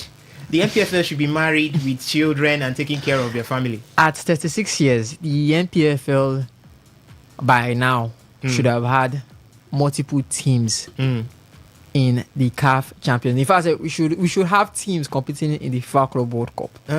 Okay. All right. Every other team, every other country in Africa, they are sitting and waiting for you. All right. Just on that particular one, the Nigerian Premier Football League is 36 years today.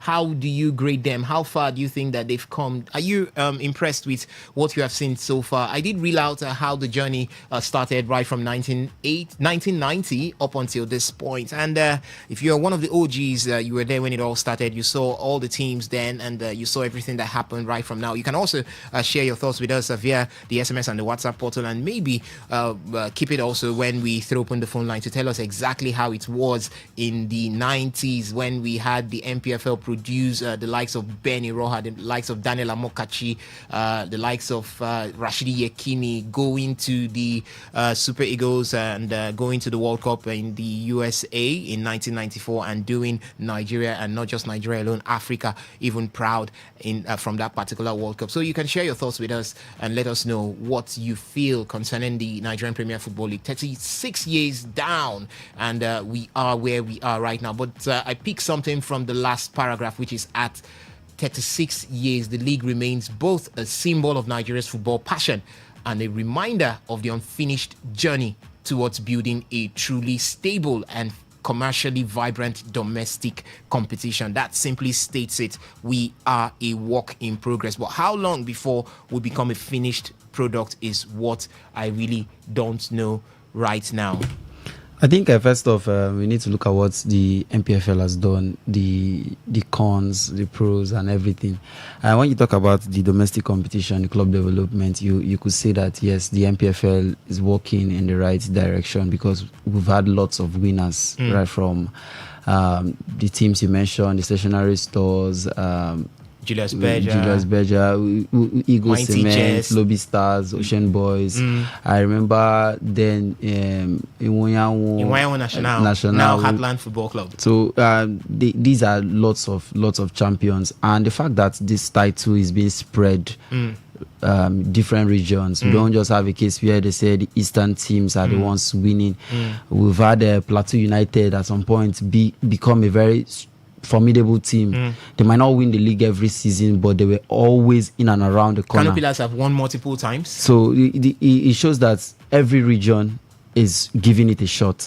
And then you remember the past winners, Remo Stars, being crowned champions with 3 games to spare. It shows that the fairy tale story in the MPFL is actually moving in the right direction. But you also look at the fact that continental performance, what happens when they win this league?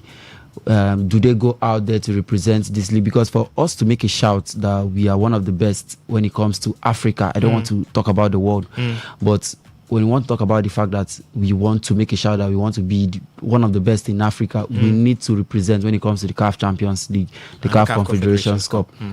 And I think this is where we've been getting it all wrong, because how do we explain that our very own Rivers United goes out and we get knocked out, probably in the group stages, and it's very bad. Finish if we bottom of the group in the group stages. If we get a case where maybe we tend to win the first leg of the tie, even if it's not Rivers United, any of the Nigerian representatives, we win the first leg 3-0, there's always a tendency that we might be going away to lose 4-0, and it doesn't speak good of the league.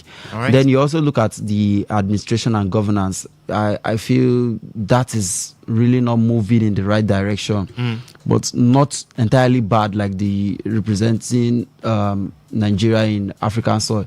But I think we should be looking at it, just as you said now, that the 36 years old man is supposed to have gotten married, arranged a family and all that. We are supposed to have gotten to the stage where foreign nationals from other leagues want to play want to play in the MPFL. The likes of the Tunisians, the Algerians want to come here. We've had times where Brazilians even come to the MPFL to play, but these days it's difficult to find them. Ivorians have also done that. I think it's the way we station the league, the way the league is being run.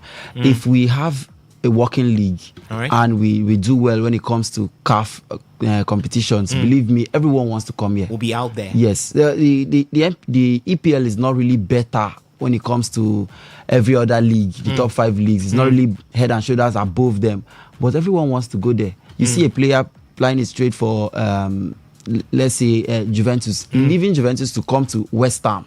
West Ham. You look at the level. Fulham are in and around the middle range when it comes to the Premier League, but you see Juventus, these are one of the big guns when it comes to Serie A. You see a player leaving AC Milan and coming to Queen's Park Rangers when they were in the Premier League, and that is the level. You see a player leaving, maybe he doesn't get a playing time there in Barcelona. He leaves Barcelona. He doesn't go straight to Manchester United or go straight to Chelsea. He comes down. Burnley. So that is to show you, because of something is going on in that league. We can see a player leaving Mamelodi Sundown. If our league is good, the player might leave there and come to Rivers United. Mamelodi Sundown at some point were in the Club World Cup. But because the league is working in the right direction, he won't even mind.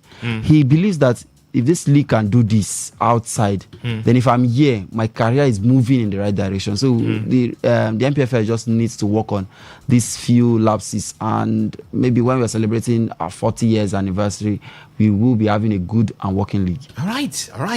That's for the MPFL. Will definitely continue to grow. That's what it is. Get older. 36 it is right now, and hopefully by the time we get to 4 decades, that's 40, we should have had very, very conspicuous improvements in the Nigerian Premier Football League. Let's look at what happened over the weekend in the Nigerian Premier Football League. It was match day 38 as Rangers International and Rivers United secured places in next season's CAF Champions League after a crucial victory on an absorbing MPFL match day 37, while the battles for the CAF Confederations Cup ticket and survival will be decided on the final day at the Cathedral in Enugu.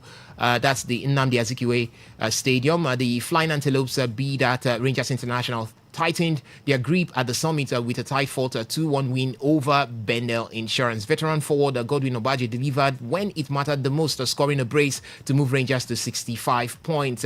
Breathing down their necks is Rivers United, who survived a fierce test in Bauchi to beat Wikitorix by 3-2. The pride of Rivers State moved to 64 points and kept the title race alive until the final weekend. For Wikitorix, the defeat confirmed their relegation, and the race for the CAF Confederations Cup ticket remains delicately poised between Shooting Stars and Ikorodu City. In Ibadan, it was the Oluyole Warriors who edged Bara FC by 1-0 through Emmanuel Loki's 6th goal of the season to stay third on 60 points. That's talking about Shooting Stars. For Nuruddin Awero's side, being Shooting Stars, they now need an away win against Niger Tornadoes in Mina on the final day.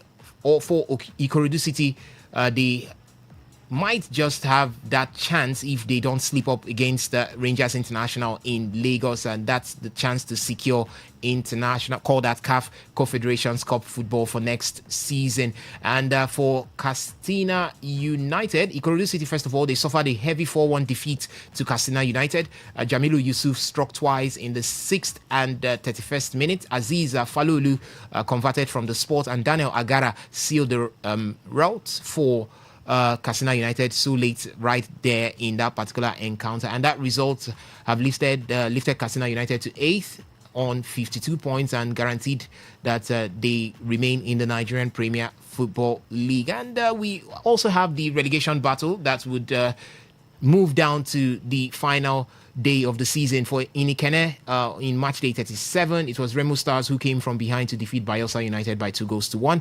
Ofem Inoyi had given the visitors the lead after 5 minutes before Alex Oyowa leveled on the stroke of halftime, and Victor Mbama then netted his 13th goal of the season in the 64th minute to hand Remo Stars a priceless win. And they have now climbed to 16th with 46 points, while Bayelsa United's defeat to Remo Stars officially condemned them to the second tier. That's the NNL. So they have been relegated. 2 teams have been confirmed relegated: Wiki Tourist and Bayelsa United.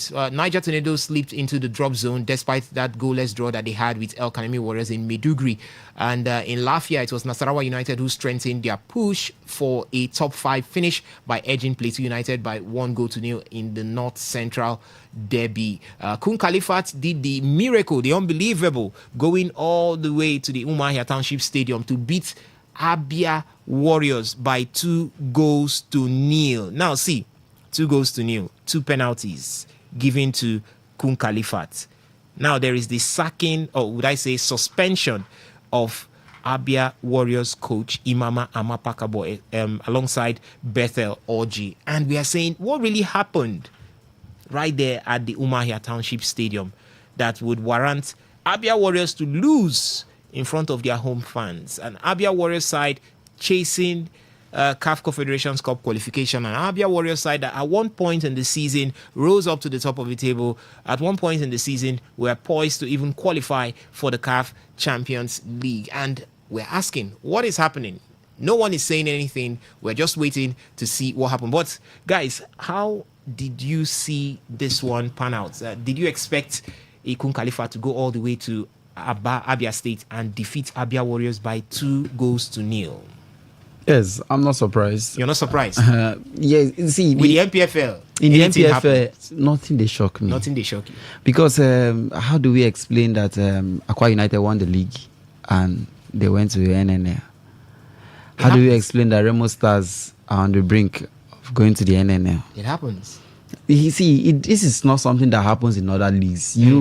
I believe we've not heard of Mamelodi Sundowns going to the second division of the South African League because of there's no level of consistency when it comes to Nigerian football. All right. The team you see hustling and jostling for the title this season can actually find themselves in the relegation battle next season because there's no consistency. The quality of players, the quality players there that actually fought for the title might just leave. You have a mass exodus where everyone leaves the team, and you bring in fresh players, and you bring in a new strategy and start working on that strategy. So, Abia Warriors, at some point in the season, were up there. We all felt that, Imama knows what he's doing, and he has a crop of players that can actually deliver the results. But football happens. Kun Khalifat might not be that big name. Kun Khalifat were at one point at the bottom of the table. Yeah, I can remember. Because everything is pointing towards brother saving brother. I don't want to speculate, but it's pointing towards that direction because it's surprising to me. No, it's quite surprising, but I even remember there was a fan I went to watch a game, and where we were talking about where we were watching the game, it was a grassroots tournament, and we had some of the Rivers United feeder players playing in that tournament, and they were like, there's one Chinese team in the MPFL Kun Khalifat, that thing will be going to the relegation. But look at what they're doing now. You see, football is not what you played yesterday, but what you play on the day of the game. All right. The name does not win you the game. It is the effort you put in and a bit of luck, because there are times you might take 3 shots and you get all of them cannoning on the bar.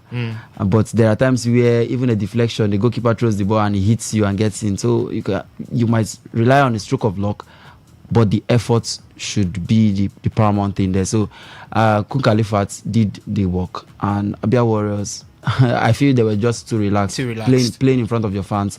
You needed that push. Sometimes when you say your home stadium is a fortress, it's not just because of the noise of the fans, but because of what you can do with the noise of the fans. If you harness the strength and your full experience of even the turf and the conditions right there. Yes.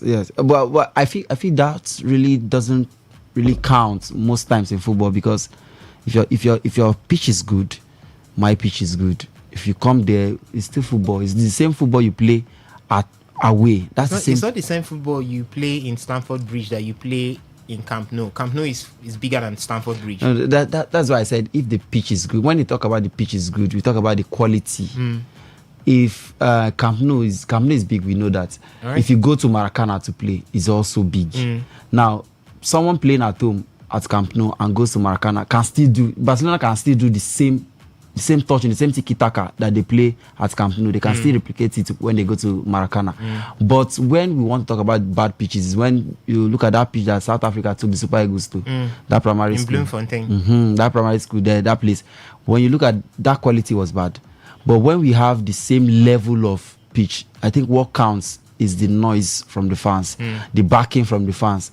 And when you harness that and you see players running through brick walls for the home fans, then that is what gives you a result. Not when you just feel we are at home, this is Camp Nou, nobody has been winning here, we'll close the stadium, we'll close the pitch, you still close the stadium, they will still beat you, hit go do you go open and back. That's it. All right, ladies and gentlemen, let me just quickly update you with the match results coming from match day 37 from the top to the bottom. Quickly, Shooting Stars defeated Barrow FC by 1-0. El Kanemi Warriors played goalless with Niger Tornadoes. Kwara United defeated Eyimba by 2-0. Remo Stars 2-1 winners over Bayelsa United. Rangers 2-1 winners over Bendel Insurance. And Katsina United 4-1 winners over Ikorodu City. Wiki Tourist lost at home to Rivers United by 2-3. Abia Warriors lost at home to Kun Khalifat by 2-0. It was Kadopilas who defeated Warri Wolves by 1-0, and Nasarawa United defeated Plateau United by 1-0. And we have the team of the week and the player of the week for this particular match day. That's match day 37. But the truth here is not a single team or a single player would win the player of the week and the team of the week. We've got for the team of the week Rivers United and Kun Khalifat, courtesy of the away victories that they had. For Rivers United over Wiki Tourist, defeating Wiki Tourist by 3-2, and for Kun Khalifat over Abia Warriors, defeating Abia Warriors by 2-0. And for the players of the week, we've got Godwin Obaje of Rangers International, rising up in that particular encounter to score a brace and give Rangers all 3 points against Bendel Insurance. We also had Bernardo Voke of Rivers United scoring a brace in that particular encounter with Wiki Tourist, as well as Jamilu Yusuf of Katsina United, who also scored a brace in the victory over Ikorodu City for Katsina United. Bright Babatunde also had a brace, 2 goals in that victory of Kwara United over Eyimba Football Club of Aba. That's 2-0 victory. So we have our players of the week as well as the teams of the week for match day 38. So, ladies and gentlemen, let's give it up for Rivers United and Kun Khalifat as the teams of the week, and Godwin Obaje, Bernardo Voke, Jamilu Yusuf, and Bright Babatunde as the players of the week.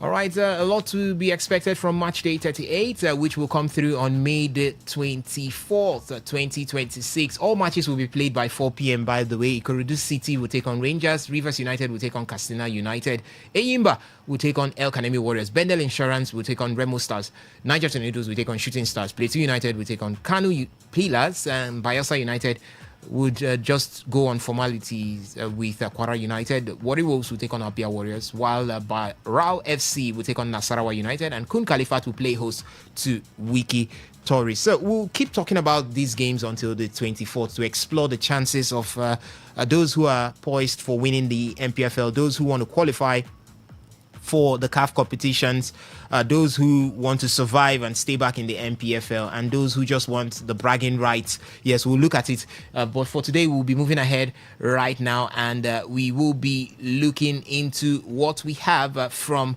the angle of the Super Eagles of Nigeria.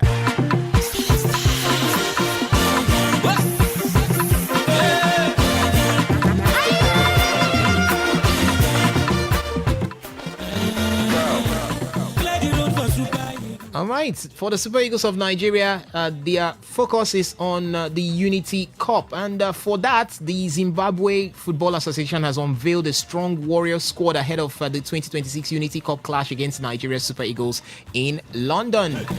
Zimbabwe will face Nigeria in the semi-final of the competition, scheduled to take place later this month in the United Kingdom.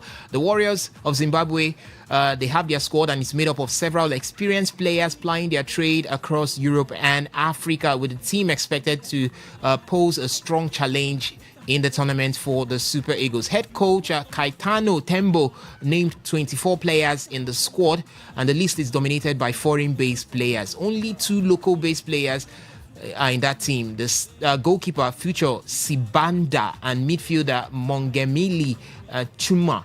These are the 2 local-based players who are included in the squad. So the squad is headlined by their captain, Marvelous Nakamba, who plays for Skybet Championship Club Sheffield Wednesday. Assistant captain Marshal Munesi is making a return to the team after a 5 months absence. So Zimbabwe will face the Super Eagles of Nigeria in the first semi-final at the Valley London on Tuesday, 26th May 2026. And we have our own Super Eagles of Nigeria going there with most likely uncapped players, home-based players. That's what the coach of the side, Eric Sekochel, has said he will be taking to the Unity Cup. Do you think that this would deter the Super Eagles from defending their Unity Cup title? Defending?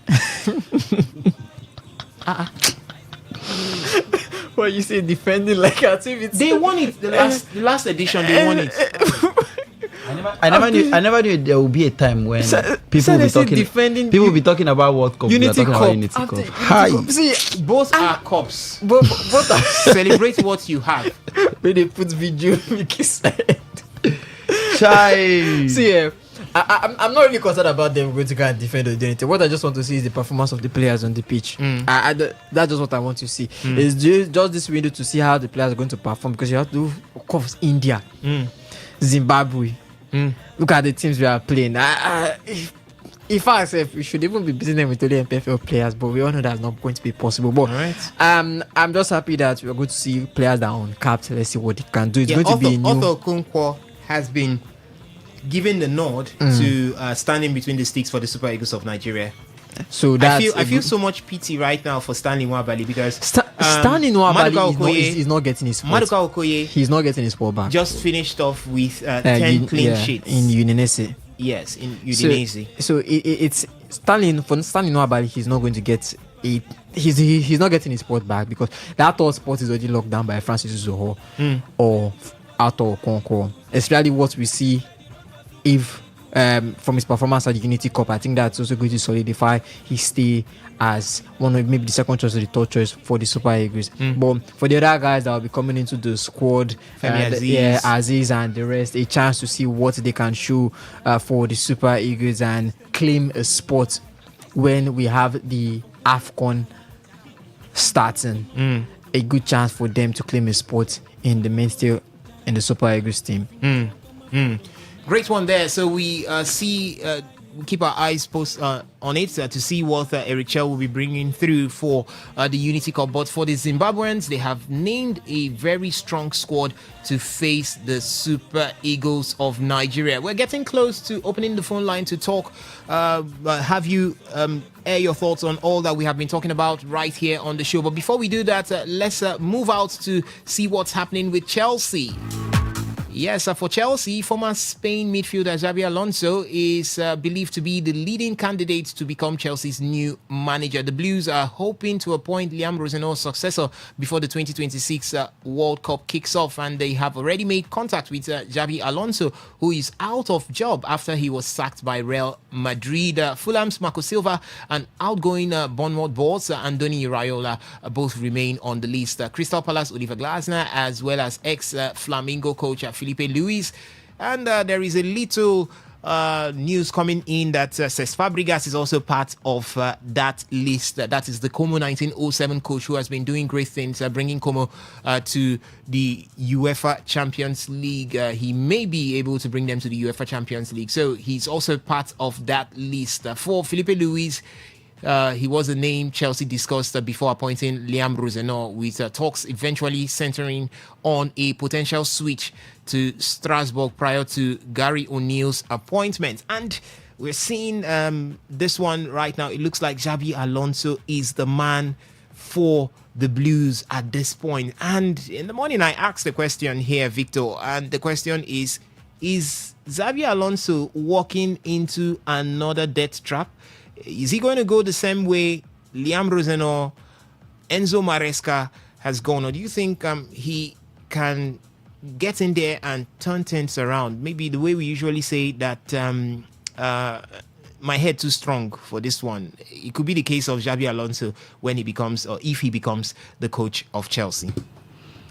I think while we were talking about the Xabi Alonso news, I was showing Ovie something. I think Xabi Alonso, I can say maybe at this point, he's not really very much into the Chelsea job, but he's doing the waiting job on Liverpool, because the man, reports has it that the man wants to manage Liverpool, considering the ties, being a former player of Liverpool, being considered one of the legends, having spent time there. And we all know when they wanted to replace Jurgen Klopp, how the news circulated that Xabi Alonso will be the man, but he came out to say he's not interested in the job. But we know what happened when he took over the Galacticos, and he didn't work out. So at this point, I feel Xabi Alonso is doing the waiting job on Liverpool. He's trying to, because I just saw a report now where he said where the report has it that he is waiting for Liverpool, but Liverpool have not made any official offer for him, while Chelsea they've opened talks already with his agency as regards his signature there. But for Chelsea, I feel the kind of players he the kind of players he thrives on is there for Chelsea. The young players, we know what he did with a young Bayer Leverkusen team.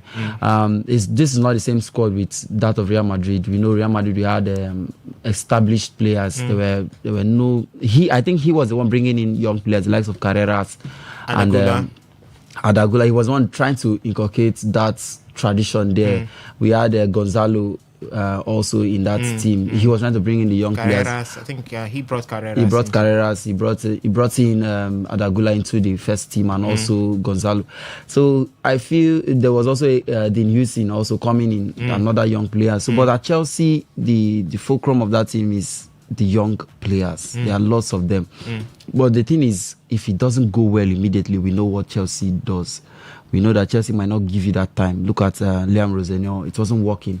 But they were not patient. So, but for Enzo Maresca, was it not working? Enzo Maresca, I feel Enzo Maresca when he came in was blowing hot and cold. He wins this game, he loses the next game, but he just gave you that belief that in the long run everything will be okay.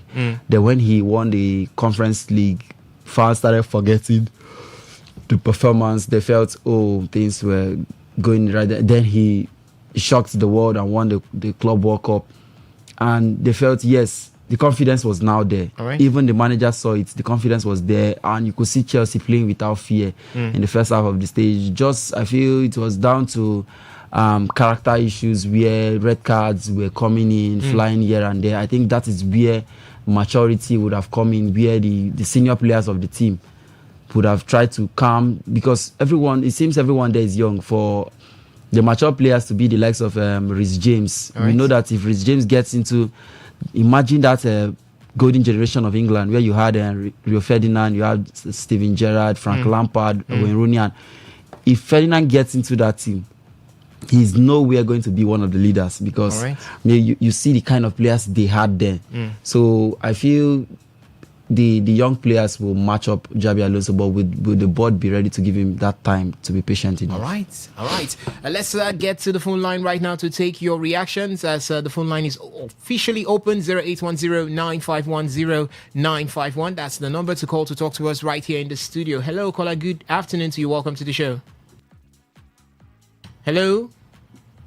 All right, we lost that call there. Good afternoon to you. Hello. Yeah, good afternoon. Welcome. Okay, good afternoon.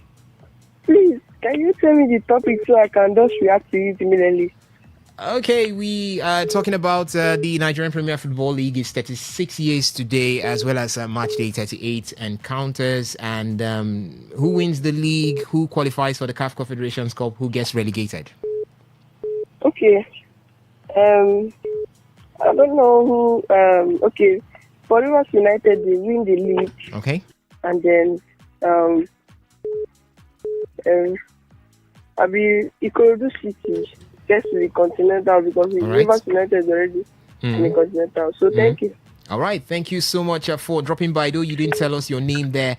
Good afternoon to you. Welcome. Yeah, good afternoon. Kabilo Bari, welcome to the show. Yes, I agree with the other guys. We greet you too. Yeah, 36 years. MTF just did like a kicking away bomb for poor man hustle. Yes. Because if you born for poor man house, if you reach 40 years, you never marry. You never even talk of the family. That is how Rivers United is. MPFL, we you just mean? bear the name that. The MPFL. Then just answer 36 years. But that 36 years, if I want to read them, I will just give them like 2/10. Okay. Yes, because out of those years, now only him, but I don't win 2 CAF Champions League. So for me, I would say they never do well. They need to try. But if now this leg, wait then they bring, right then still keep on. We will still reach that 4th year. No team from Nigeria will fit play group stage for CAF Champions League unless we change. Then for Rivers United winning the league, as your colleague said, I know if you say the favor still did their hands because they lost that favor when they will get all those outstanding matches. All right. They bottle all the outstanding match. Because when we see Enugu Rangers, they do go away to win. So who say that they cannot go Lagos to go and win Ikorodu? And me, I didn't even have the mind that Rivers United will just run over their opponent for Nigeria, for Port Harcourt here. So we just keep hope that maybe they can win it. All right. If not, me, we'll just say that then for Nigeria, people are preparing to World Cup. We will prepare for Unity Cup. This one is very embarrassing, well. Because of people where they run our football. But I just want to see all those players. We just new players. We then just carry from outside.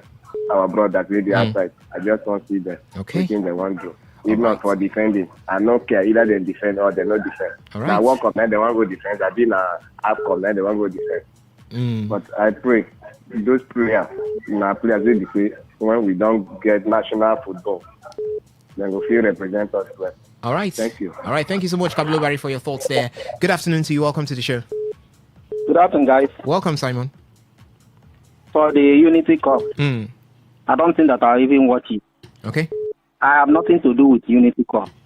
Just as the last caller said, others are preparing for World Cup. We are talking about Unity Cup. Then for the league, for me, I prefer Rangers to win league than Rivers United. Okay. But let me tell you, a person that have followed Nigerian league for long, they say now the advantage is at Rivers United have at least 70% advantage to win the league now, more than Enyimba. More than Reason why Rangers. their last match, more than Rangers. Their last match now, Rangers are going away While Rivers United are playing home. And you know, as the Nigerian league is structured, any home team has at least 80 to 85 to 90% chance of winning their home matches. Maybe Rangers now will go their way and get draw. It is not that it's impossible for them to win, but it is not an easy something to crack. Rivers United have done the unthinkable by going away last. Because I was thinking that this league has finished because because of this home and away syndrome. But for them now to went away from home and this wonder match, was it 3-2 or what? Yes, 3 goals to 2. Yes, for me, Rivers United, they are going to crown the champion. All right. Whether anybody believe it or not. All right. Thank you. Thank you so much, Simon, for your thoughts there. Hello. Hello. Hello. Good afternoon. Good afternoon to you. Welcome to the show. Name, location, and submission quickly. Thank you. My name is Sinclair Jumbo. I'm calling from Alakaya. All right, Sinclair, welcome. Go on. Rivers United should have known earlier, but they fluffed their line. But I'm particularly saying that the way match is. All right. I think that good that way is allowed. I started threatening the referee, that's another bleeding, and allowed Ghana guys to score to the game. I don't like this type of thing. I don't know, if they lose this, I would blame for that away match against Philippines. And it was because Philippines was taking the decision. I really wish Philippines was taking the decision. Something would have happened to me. Okay. So I don't like such things. The league should be straightforward. Even though it happens in England anyway. Because I've really believed them to Arsenal by disallowing West Ham goal. So this is Arsenal so it's well. So thank you very much. That's my submission. Thank you so much for your thoughts right there. Good afternoon to you. Welcome to today's Sports Live. Good afternoon, sir. Welcome, Daniel from Uniport. Thank you. So me, I did not believe because I knew that Rivers United will not carry trophy. Okay. Rivers United has been an Arsenal football club. They will not have any trophy this season. When you're talking about Chelsea, next I'm not talking about Chelsea because we know very well that you give us something. Thank you. All right. Thank you so much for your thoughts there, Daniel. Good afternoon to you. Welcome to today's Sports Live. Yes, welcome, Tony Hotspur. Hello, Tony Hotspur. Oh, seems we lost him there. Good afternoon to you. Good afternoon. Welcome. Name, location, submission. I'm calling from Rumukuti. My name is Triple M. All right, welcome. Go on quickly. Please, I just want to know the teams that are really before you round up. The teams fighting relegation. Yeah, and are we? Is it the last match? Is it the last? Yes, it is actually the last match. And for the teams fighting relegation, Remo Stars, Niger Tornadoes, Bayelsa United, and Wiki Tories are already relegated. So Remo Stars, Niger Tornadoes, Warri Wolves, Kun Kalifat, Eyimba, El Kanemi Warriors, Plateau United, and Kwara United can still be relegated. Okay, so it means Warri Wolves, they are not safe for now. No, they are not safe for now. That is my country home club. Thank you. All right. Thank you so much for your thoughts right there. You can keep the calls coming in 0810-951-0951. Let me quickly take some of the messages that we've got right here from the WhatsApp platform. This one says, good afternoon to you guys. I don't think appointing Xabi Alonso is the best option for Chelsea because he's a Liverpool legend. So I think they should look for another experienced coach. Moses Komdim from Chokocho, a Chelsea diehard fan. Thank you so much for your thoughts right there. And from the Facebook platform, this one is from Amity Prince. He says, Alonso should go and boost his CV with Chelsea job because he will play up to a season, then they will sack him. And Ukomzvi Miambo Anthony, he says Chelsea doesn't deserve someone like Xabi Alonso. The club owners aren't patient with any coach. Alonso shouldn't take that job. All right, we'll go back to the phone line quickly. 0810-951-0951. Let's see if we can take one or two calls before we run out of the studio. Good afternoon to you. I call back. I beg. No beg. Quickly. Tottenham match on yesterday. I beg. Give me the result. Okay, it was 1-0 between Tottenham and Leeds United. Good afternoon to you. Welcome to the show. Hello. All right. Drop call situation there. Hello. Okay, you can keep the calls coming in 0810-951-0951. The game between Tottenham Hotspur and Leeds United ended 1-1. Yes, Tottenham took the lead and Leeds equalized via a penalty taken by Dominic Calvert-Lewin in that particular one. Good afternoon to you. Hello. Yes, good afternoon. Sele West, welcome. This is Sele West. My brother, let me tell you something. When Nigeria was playing Division 1, Division 2, Division 3, it is better than this professional. Okay. That time, Rangers and ICC made up the Super Eagles, or the Green Eagles. And we can comfortably go to stadium and go and do recreation, watch matches. You know, you can take your girlfriend, go to stadium and watch match. How many people goes to watch? But these days we have 200 million as prize money. Then it wasn't up to that. How many people go? Even Port Harcourt here, even people who are saying Rivers. How many of them goes to watch Rivers United match? You know, so it's not use branding your this thing. How many people follow your league? That's why Premier League in England is very, very lucrative. People follow the league.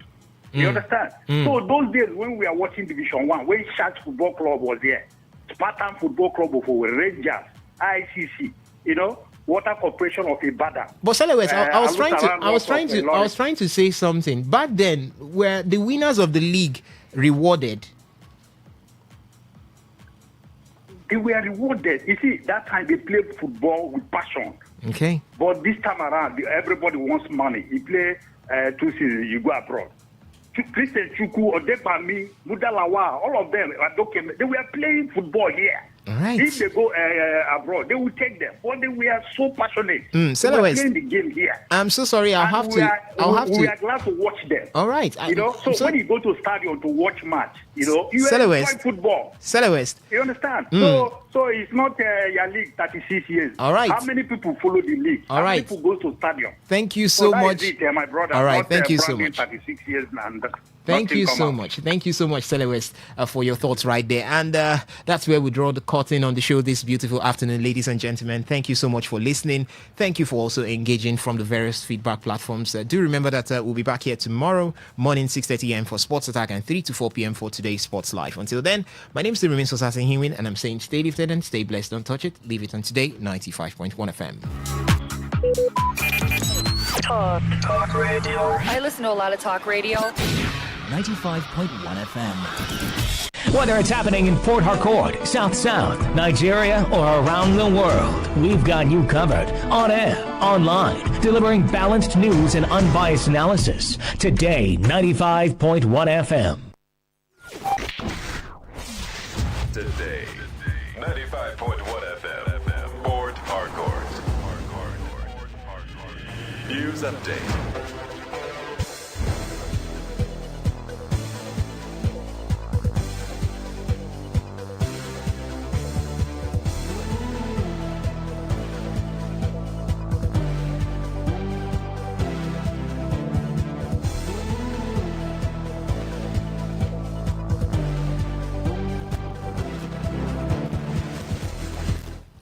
Good evening. Here is the news update on Today 95.1 FM. I am Dawn Wilson. The National Assembly and agricultural colleges and institutions have expressed readiness to collaborate on food security, research, and agricultural legislation aimed at improving productivity across the country. Chairman of the Senate Committee on Agricultural Colleges and Institutions, Sharafaddin Ali, disclosed this during a press conference held at the Nigeria Union of Journalists Secretariat in Ibadan, Oyo State. He said partnerships had already been initiated with development organizations to support farmers with land preparation, cultivation, harvesting, and market access, while efforts were also underway to introduce solar-powered dryers to reduce post-harvest losses. Ali stressed that many farmers remain disconnected from modern agricultural innovations despite breakthroughs by Nigerian research institutions, noting that stronger legislation was needed to improve institutions' update curricula, encourage collaboration, and strengthen food security. According to him, agriculture without research amounts to guesswork, adding that improved crop varieties developed locally, including cocoa and cassava species, have the potential to transform food production and increase farmers' incomes. He also lamented Nigeria's declining agricultural dominance, citing how Malaysia surpassed Nigeria in palm oil production after initially obtaining oil palm seedlings from the country decades ago. Edo North Senator Adams Oshomole has argued that the current Senate standing order prevents Godswill Akpabio from continuing as Senate President, citing tenure requirements and interpretation of legislative rules. Oshomole made the remarks during a television program where he referenced legal interpretations offered by Senior Advocate of Nigeria Adeniyi Adegbomire. According to him, the Senate President's combined tenure in previous and current political offices does not meet the minimum requirement of 8 years, which he said is necessary for eligibility under the existing rules. Oshomole further argued that Akpabio's earlier tenure, combined with his current position, still falls short of the threshold, insisting that procedural errors in his emergence must be corrected. He also criticized provisions in the Senate rules, particularly the interpretation of the word consecutively, which he claimed could shorten effective leadership terms and create room for political manipulation. Oshomole warned that such legal frameworks, if unchecked, could encourage authoritarian tendencies within democratic institutions, stressing that the matter is not yet resolved and will continue to generate debate within the Senate. National Agency for the Prohibition of Trafficking in Persons has announced that the Supreme Court upheld the conviction and sentence of human trafficking offender Titilayo Folorunsho for trafficking, procurement for prostitution, and organizing foreign travel for prostitution. In a statement, NAPTIP said the Apex Court, in a unanimous judgment delivered, affirmed the earlier decisions of both the trial court and the Court of Appeal. According to the agency, investigations showed that the victim was lured with promises of a teaching job in Malta before being trafficked through Niger to Libya, where she was subjected to prostitution, abuse, forced abortions, and severe exploitation. NAPTIP said the trial court sentenced Folorunsho Supreme Court, which ruled that the appeal lacked merit. The agency also disclosed that the Federal High Court sitting in Lagos convicted and sentenced Bose Jimo to 7 years imprisonment and a 4 million naira fine for organizing foreign travels that promote prostitution and exporting victims for exploitation.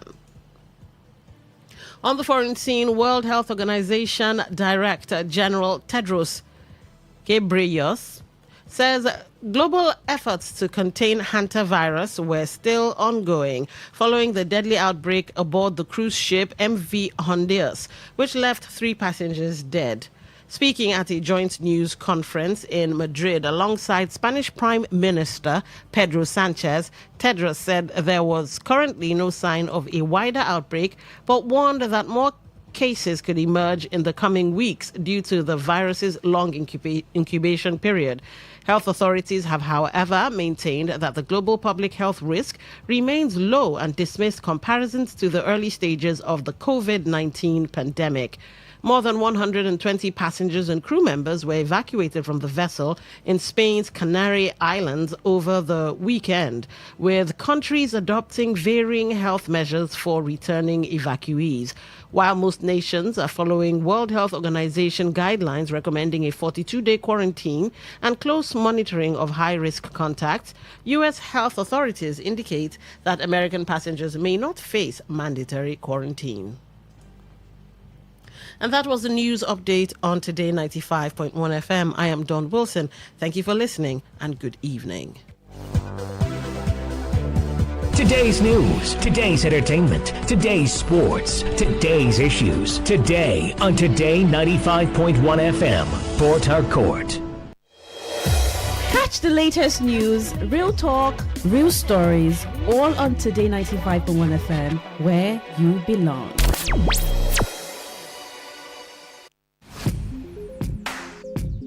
Looking to grow your business? Ready to elevate your brand and reach the right audience? This is your moment to take your brand to the next level with Today 95.1 FM. Your trusted voice, reaching thousands of listeners every single day. From startups to established brands, we create powerful advertising solutions that ability and real results. Don't just advertise where people are listening. Call us today on 0818-389-2850 or visit our station to book your slot now. At this, your market, your success.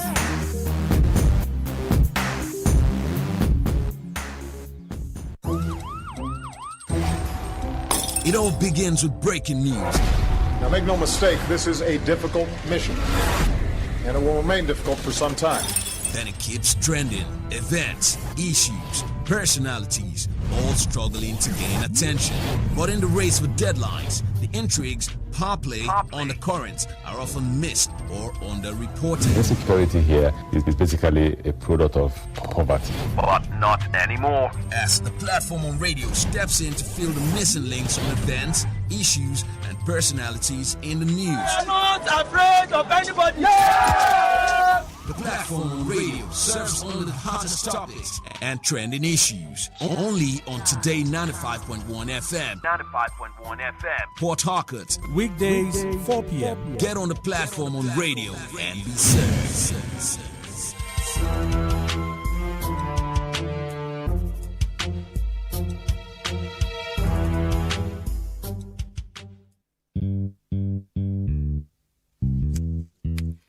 Stands, greet. Good morning, sir. Good morning. You're welcome to Jagbajantis High School. My name is Sound Sultan, your new mathematics teacher. By the way, do you understand Pidgin English? Yes, sir. Okay, now what we go use henceforth? Okay, carry your pen, carry your paper. Them for my class. People of this world, them plenty. Sins of this people, many, so many. Many times plenty, multiplier. Many times plenty, multiplier. Multiply am the answer you get now waiting, they make poor man they cry. The answer you get now waiting, they make rich man they mess and leaders they lie.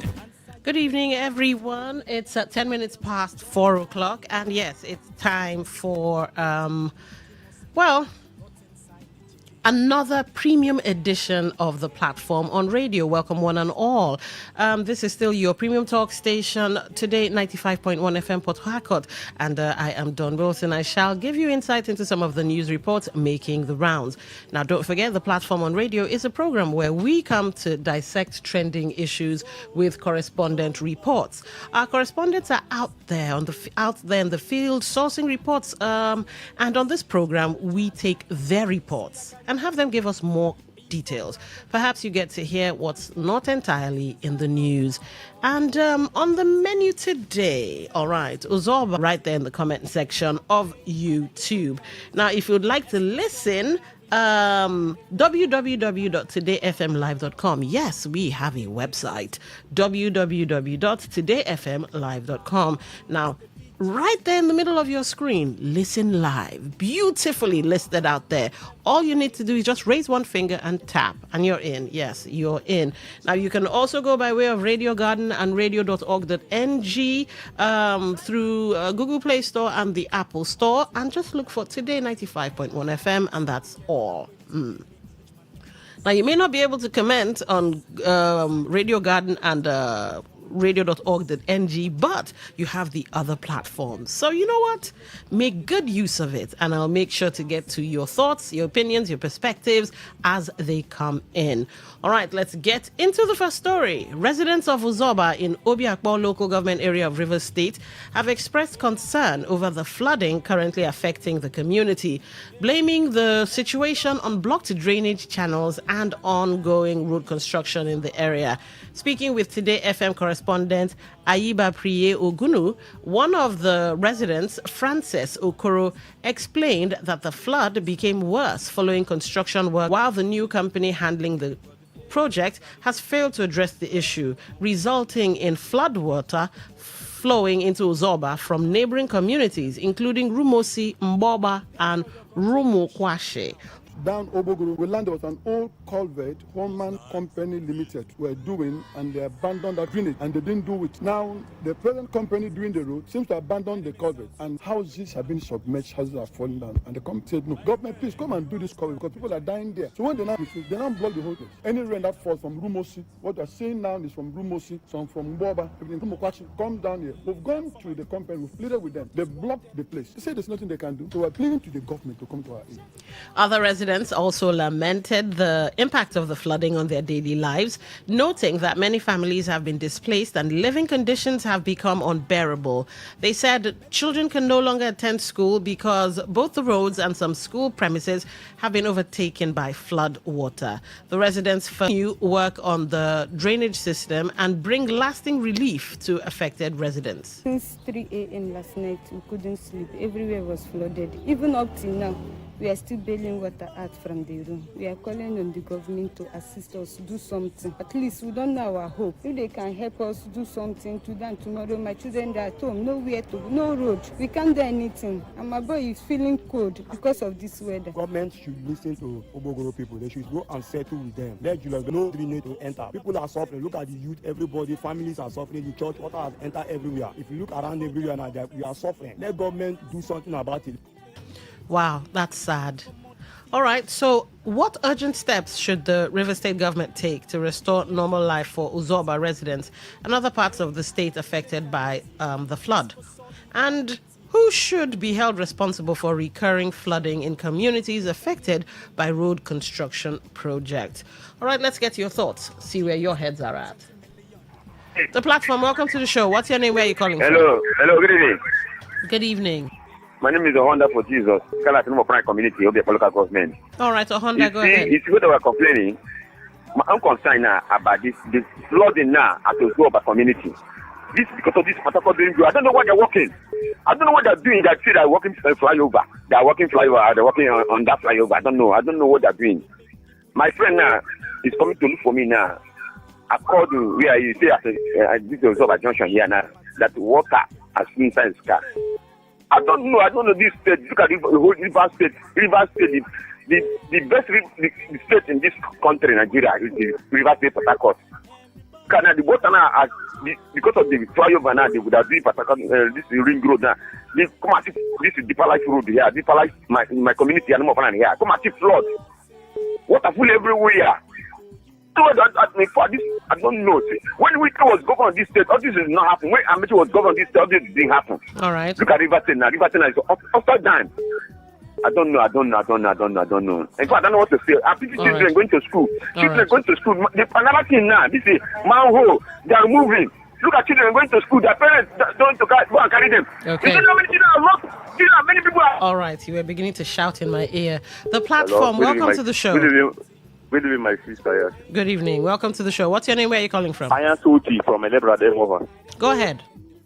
Yes, you see, these people, these my brothers and my sisters from Obiakpo and the elsewhere where they say they are doing really well. There are a lot of refugees here.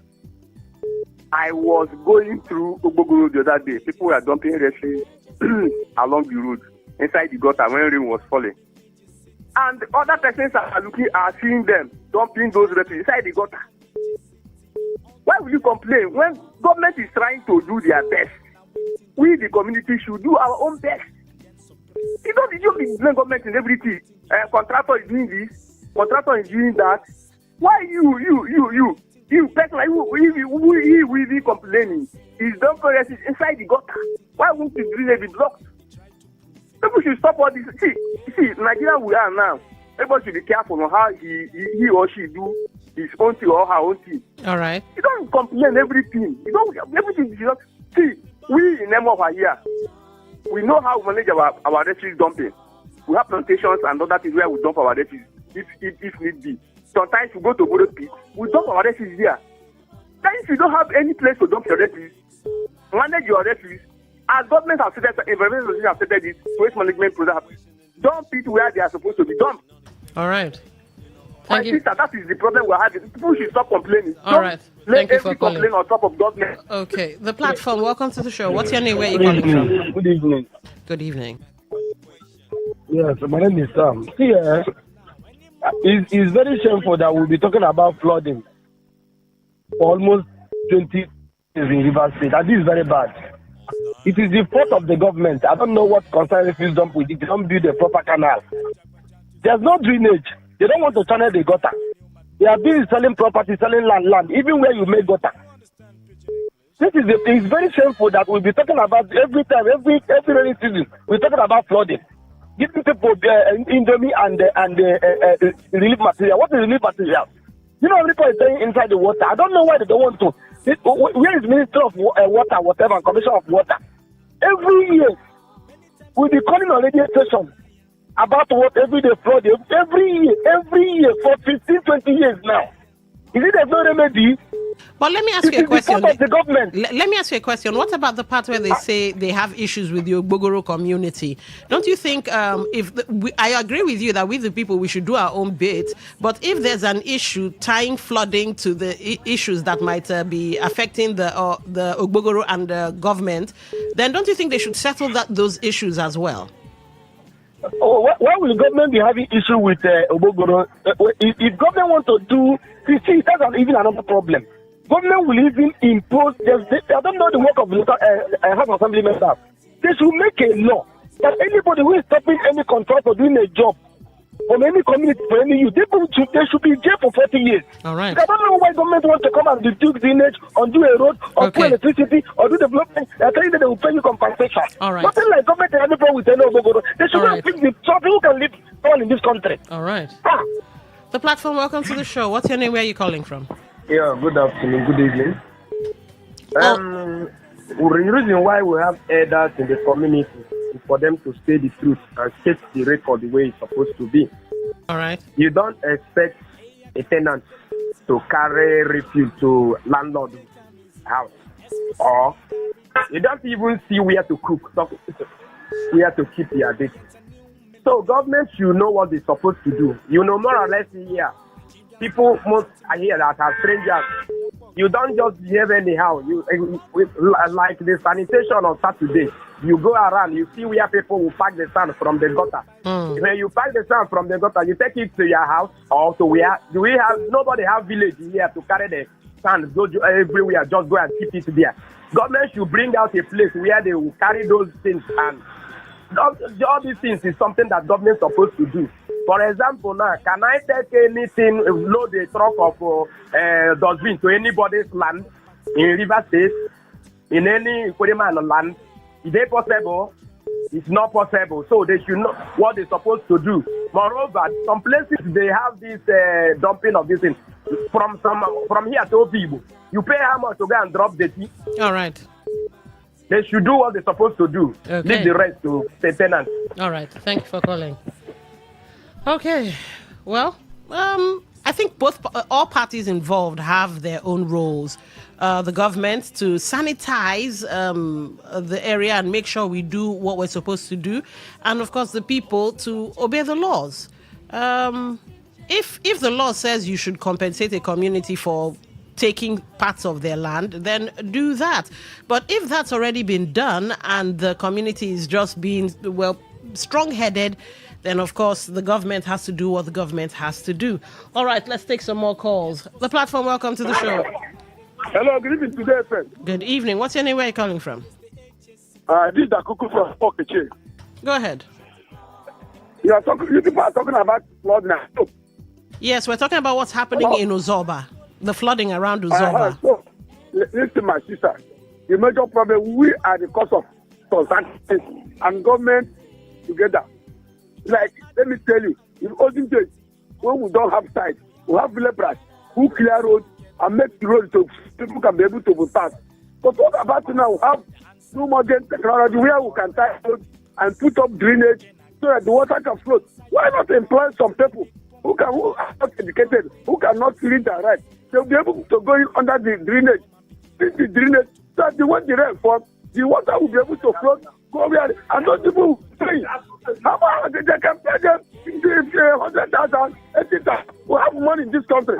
That's the problem we are talking about. Are you hearing me? They will pay them 100,000. I employ them as a worker. All these will be okay for us, and we'll be able to achieve. This and that, and people. All right, but here's the thing. Let me. Do you know that the Ogbogoro community is actually stopping or has stopped the Julius Berger from continuing work on the drainage system, and that could be exacerbating the situation now? Do you know that part? Listen, that's what I'm talking about. The same thing applicable to Chokoto. When we are consulting that in Chokoto, Imo Road, they stop for the companies not to open that canal to the river, just to open it, bring it to the river. That after it to float to there, they stop there. If you come there, you see a lot of the gutters have filled up after the rain. Nowhere to move out now. It's not that they remember the mistake they do. Over people take the mistake. Let government allow them to somebody. Are you hearing me? Let me remember something. Last time you people say you give me card, recharge card. They have not seen the recharge card. All right. That's a different show. I don't know what you're talking about. That's a different show. Anyway, thank you for calling. All right, so let the Ogbogoro people suffer it. The funny thing is that it's creating what Oyibo call ripple effect. So it's beginning to find its way into other communities and affecting other communities. So this is something that should be treated urgently. The platform, welcome to the show. What's your name? Where are you calling from? Yeah, this is Social Douglas. Sorry, I don't know if we're still on the first story. We are still on the first story. Okay, quickly. It's appalling that up till now, we're still talking about such issues: drainage blockage, flooding, uncompleted construction, and all that. Whereas we have a government, and the essence of having a government to give us governance. Now, like you explained there, if there are issues between the community and the contractors or whatever, isn't that what the government is supposed to, resolve before it culminates to what will cause all this issue? And why should it even cause such issue? That is where proactivity of the governance is required. Because if communities tend to be stubborn, it shouldn't be the other way. That is, if you have done what you're supposed to do, and they are being very, very recalcitrant to disrupt the job that will be to cause issues, you show them the other way.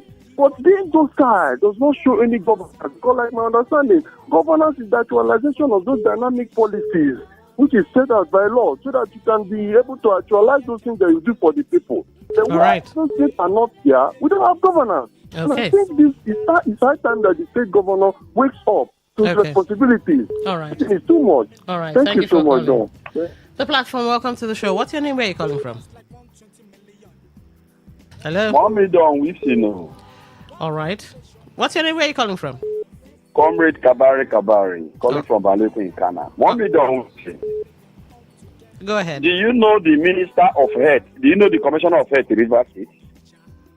Do you know the Commissioner of Environment in River State? Do you know the Commissioner of Education in River State? And if yes, how active are they?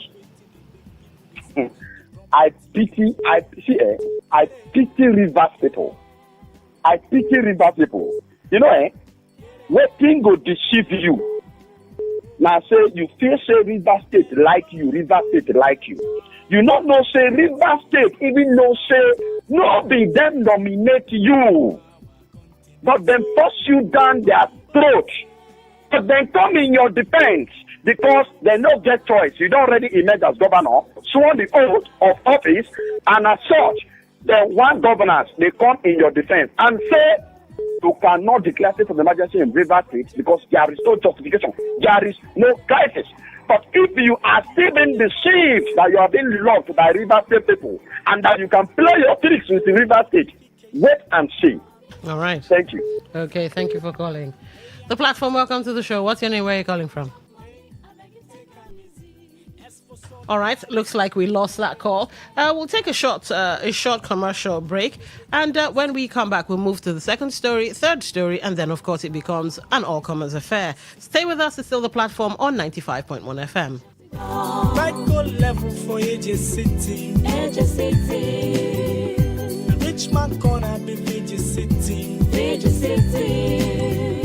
You try at AJ and VJ City. all together, oh yeah. All together. The answer you get now waiting, they make rich man oppress and then suppress. The answer you get now Talk radio. I listen to a lot of talk radio. 95.1 FM. True strength. What defines it?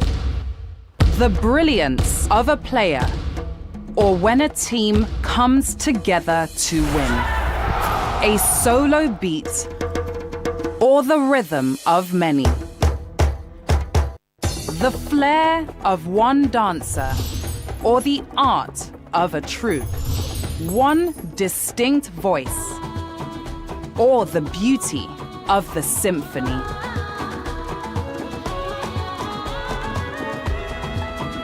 At FCMB Group, we build ecosystems, empower communities, and create the future. Because we believe it's not just one, but the power of the group that delivers the future we all desire. FCMB, the power of the group.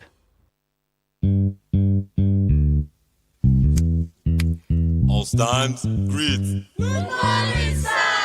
Good morning. You're welcome to Jagbajantis High School. My name is Sound Sultan, your new mathematics teacher. By the way, do you understand Pidgin English? Yes, sir. Okay, now what we go use henceforth? Okay, carry your pen, carry your paper. Them for my class. People of this world, them plenty. Sins of this people, many. So many. All right, welcome back to the platform. Let's go to the second story, shall we? The federal government is in advanced talks with the World Bank over a fresh $1.25 billion loan aimed at supporting ongoing economic reforms, job creation, and investment competitiveness. Reports says the proposed facility, titled Nigeria Actions for Investment and Jobs Acceleration, is expected to be presented for approval on June 26, after progressing beyond the concept and appraisal stages of the World Bank's project cycle. The Federal Ministry of Finance is listed as the implementing agency, while the loan is designed to improve access to finance, digital and electricity services, alongside reforms in tax, trade, and agriculture. If approved, the facility would rank as Nigeria's second largest World Bank loan after the $1.5 billion reform support package approved in June of 2024. Nigeria's external debt stood at $51.86 billion as of December 31, 2025, while total public debt has risen to $110.97 billion. Between June 2023 and May 2026, the World Bank approved about $9.35 billion in loans and credits for Nigeria across sectors including power, healthcare, education, agriculture, and social protection.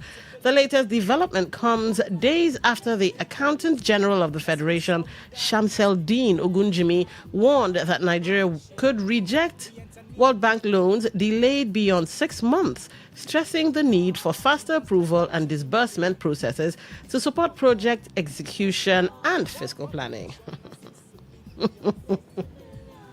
I'm sorry, I don't mean to laugh, but somebody who wants to take a loan is saying, if you don't give me, anyway, let's just go to the questions. Oh my goodness. So should Nigeria continue borrowing from the World Bank to fund reforms and development projects despite rising debt levels? And the second question, how can the government ensure that new loans translate into jobs, infrastructure, and real economic growth for citizens? I can't wait for your answers, because you see, these questions, they need to be answered. Should we continue borrowing from the World Bank to fund reforms and development projects despite rising debt levels? Wow. All right, so the phone lines are open. Let's get your thoughts on the second topic for discourse. 0810-951-0951. The platform, welcome to the show. What's your name? Where are you calling from? Don, good afternoon. Good afternoon. What's your name? My name is Robert Majari Farmer. All right, go ahead. You have the floor. You were laughing. Why won't you laugh? All right. Why won't you laugh? Why won't I even laugh? All those grammars are all flukes. They're all lies. Don, can you mention 1 month or 2 that passes in this country that doctors don't go on strike? That teachers don't go on strike? ASU. Tell me. And you are telling Nigerians that you want to collect this loan for infrastructure, light. Every 2-3 months, there's collapse of national grid. Yourself as the leader of the country, you have existed for the national grid.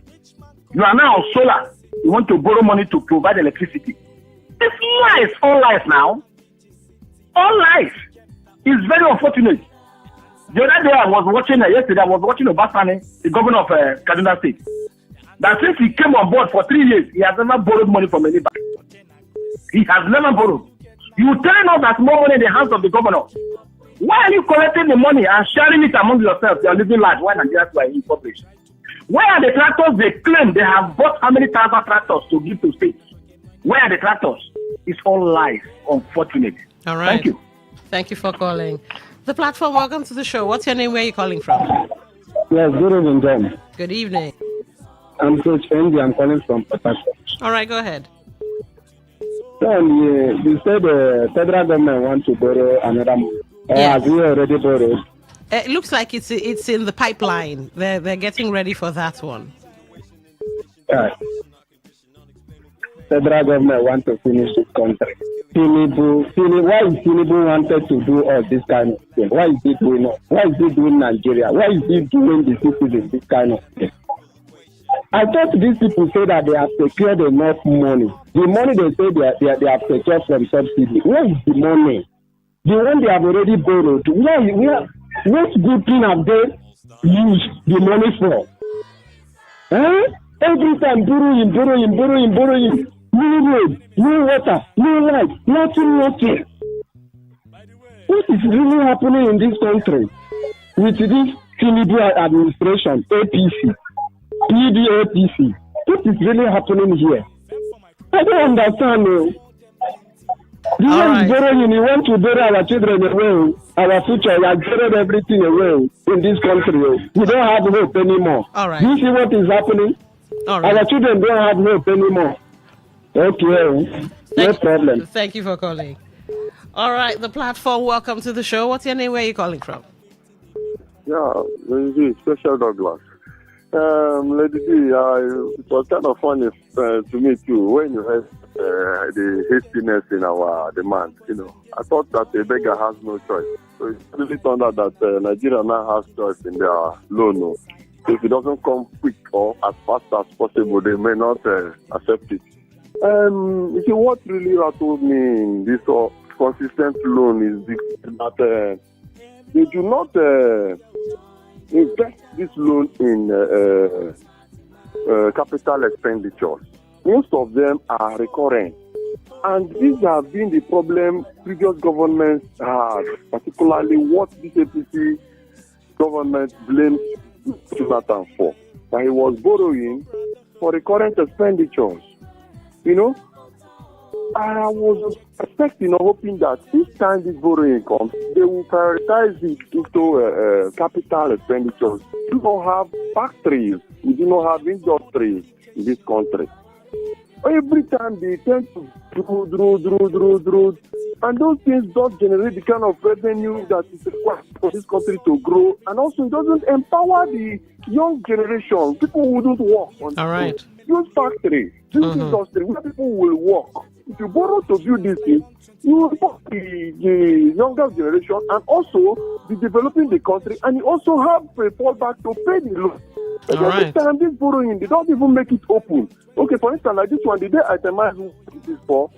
Did they give priorities? Yes, they did. It's for a whole lot of infrastructure, to include power, healthcare, education, agriculture, and social protection. So, yeah, they're looking at a lot of things, a lot of infrastructure. It's all right. Okay. I just hope they will pay before on time. Thank you so much. All right. Thank you for calling. All right. Let's move on to the last question, topic for discourse. Edo North Senator Adams Oshomole has argued that the current Senate standing order prevents Godswill Akpabio from continuing as Senate President, citing tenure requirements and interpretation of legislative rules.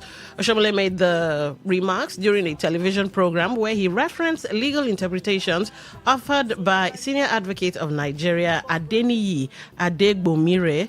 According to him, the Senate President's combined tenure in previous and current political offices does not meet the minimum requirement of 8 years, which he said is necessary for eligibility under the existing rules. Oshomole further argued that Akpabio's earlier tenure, combined with his current position, still falls short of the threshold, insisting that procedural errors in his emergence must be corrected. He also criticized provisions in the Senate rules, particularly the interpretation of the word consecutively, which he claimed could shorten effective leadership terms and create room for political manipulation.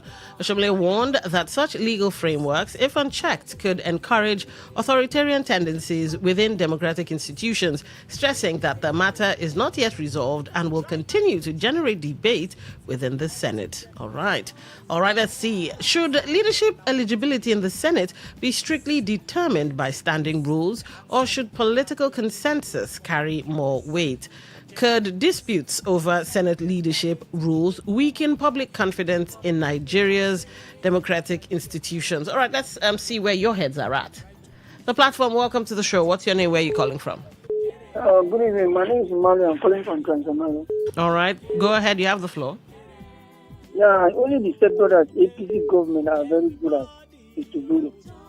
That's only the sector they are only good at. And if I want to put them, come 2027, I will only get them because they don't want to borrow money. When they come into power, is borrow. There's no any other sector that they are good. Only what they are good is to borrow. Insecurity, people are dying, economy, people are going on strike, everything is so hardship in the country. Poor is 1,500 now today.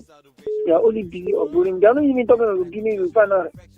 We have almost 3 refineries in Nigeria Delta. They are not bidding. Even our leaders are there. They are not even thinking of how to build our refinery. They are only just to borrow, to reform, borrow, to these people. They are evils. All right. They are evils. All right. Thank you very much. Thank you for calling. The platform, welcome to the show. What's your name? Where are you calling from? Lady D, good day. Thanks again, Special Douglas. Lady D, answering both your questions, I will say that in as much as I will agree that this leadership dispute in this hollow chamber will dampen citizens' confidence on that their leadership role, their performance in the Senate. I will also agree that this standing rules should be what will change their leadership role, because it will not be proper for somebody who comes into the Senate without any prior experience all of a sudden mounts the leadership mantle, just like I did. So it doesn't tell well of what they are making others to learn, because they say before you be a good leader, you must be a good follower. And to be a good follower in a process, you must learn. So you must have run through the process to understand the tenets. That is what got into the problem she entered. She didn't know the rules. So what I think is that this issue, despite the fact it's related though, it should be handled amicably so that it doesn't generate another anchor, which is quite unnecessary. This is not what we want now in this country. We need them to begin to perform. We need them to give us citizens confidence. Okay. Thank you so much. All right. The platform, welcome to the show. What's your name? Where are you calling from? Yeah, Don. This is Honorable Chris. Welcome to the show. What makes up human beings' ability to reason? Okay. Let me talk about no matter anything, leadership this, leadership that. When you are in the house, you see something that is not good. Don't just because of you are in the group of political members, just like most of the things you see them doing there, because you will take share, you close mouth. Where I come from, they say, that does not stay in the house, goat will deliver on rope.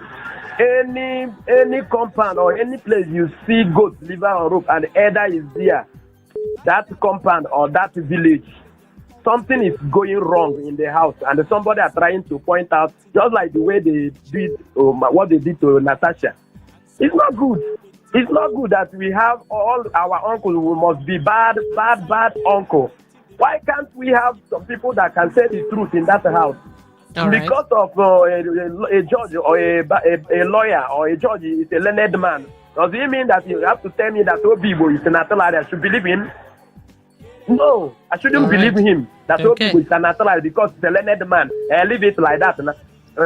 Don, are you going to believe him because he's a learned man? Okay. What is wrong is wrong. Okay. Yes.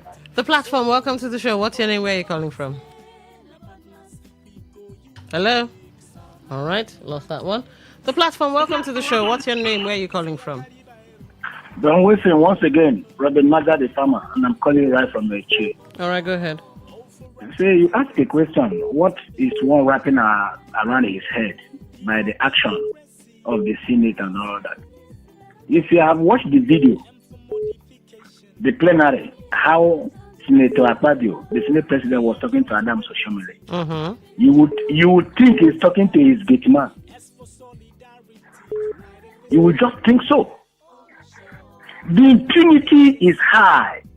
I tell you, Lady Dawn, what we are practicing is not democracy. It's civiliantocracy. And I've explained that severally. Look at the heated argument and debate. How he even boasted that if Oshomele continues, that he will be shot out of the Senate. Within 24 hours, they revise themselves. Why? The impunity is there. A court said a man is a chairman of a party here. In Abuja, the national leadership of a ruling party said, no, this is our chairman. Are you not aware? They have no respect for the court. All right. It's unfortunate, but I think they should not pull the curtain down. They should not pull the canopy down. Thank you. All right. The platform, welcome to the show. What's your name? Where are you calling from? Good evening, Didi. My name is Pastor Vincent. All right. All right, I'm glad to listen to Mr. Odibola. I actually have somebody saying that it's not from here. When I met Odibola about 10, 12, 13 years ago, I never believed he was not from Ikwere until I heard his name. He has been in this land, and when I knew him, he emphasizes so much on integrity, and that is what he has been pursuing. So when I heard that it's in that business and all that, I just knew that this man has also moved on with that value he has been holding, integrity. That man, if he stays Ikwere with you, you will just wonder, is he an Ikwere man? So I just know him as Ikwere man earlier until recently when I knew that he's from Yoruba.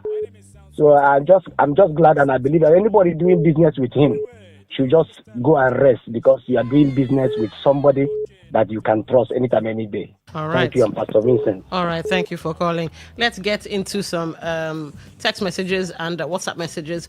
Flat Earth from Port Harcourt. Nigeria has no business borrowing. There is no governance here. River State is dealing with flooding again. Is it rocket science to tackle this issue? And people will be singing praises for someone that isn't doing his job.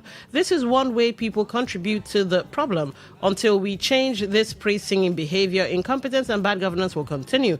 And they say someone wants a second term. To do what? It is a pity. All right, that's Flat Earth. Let's see.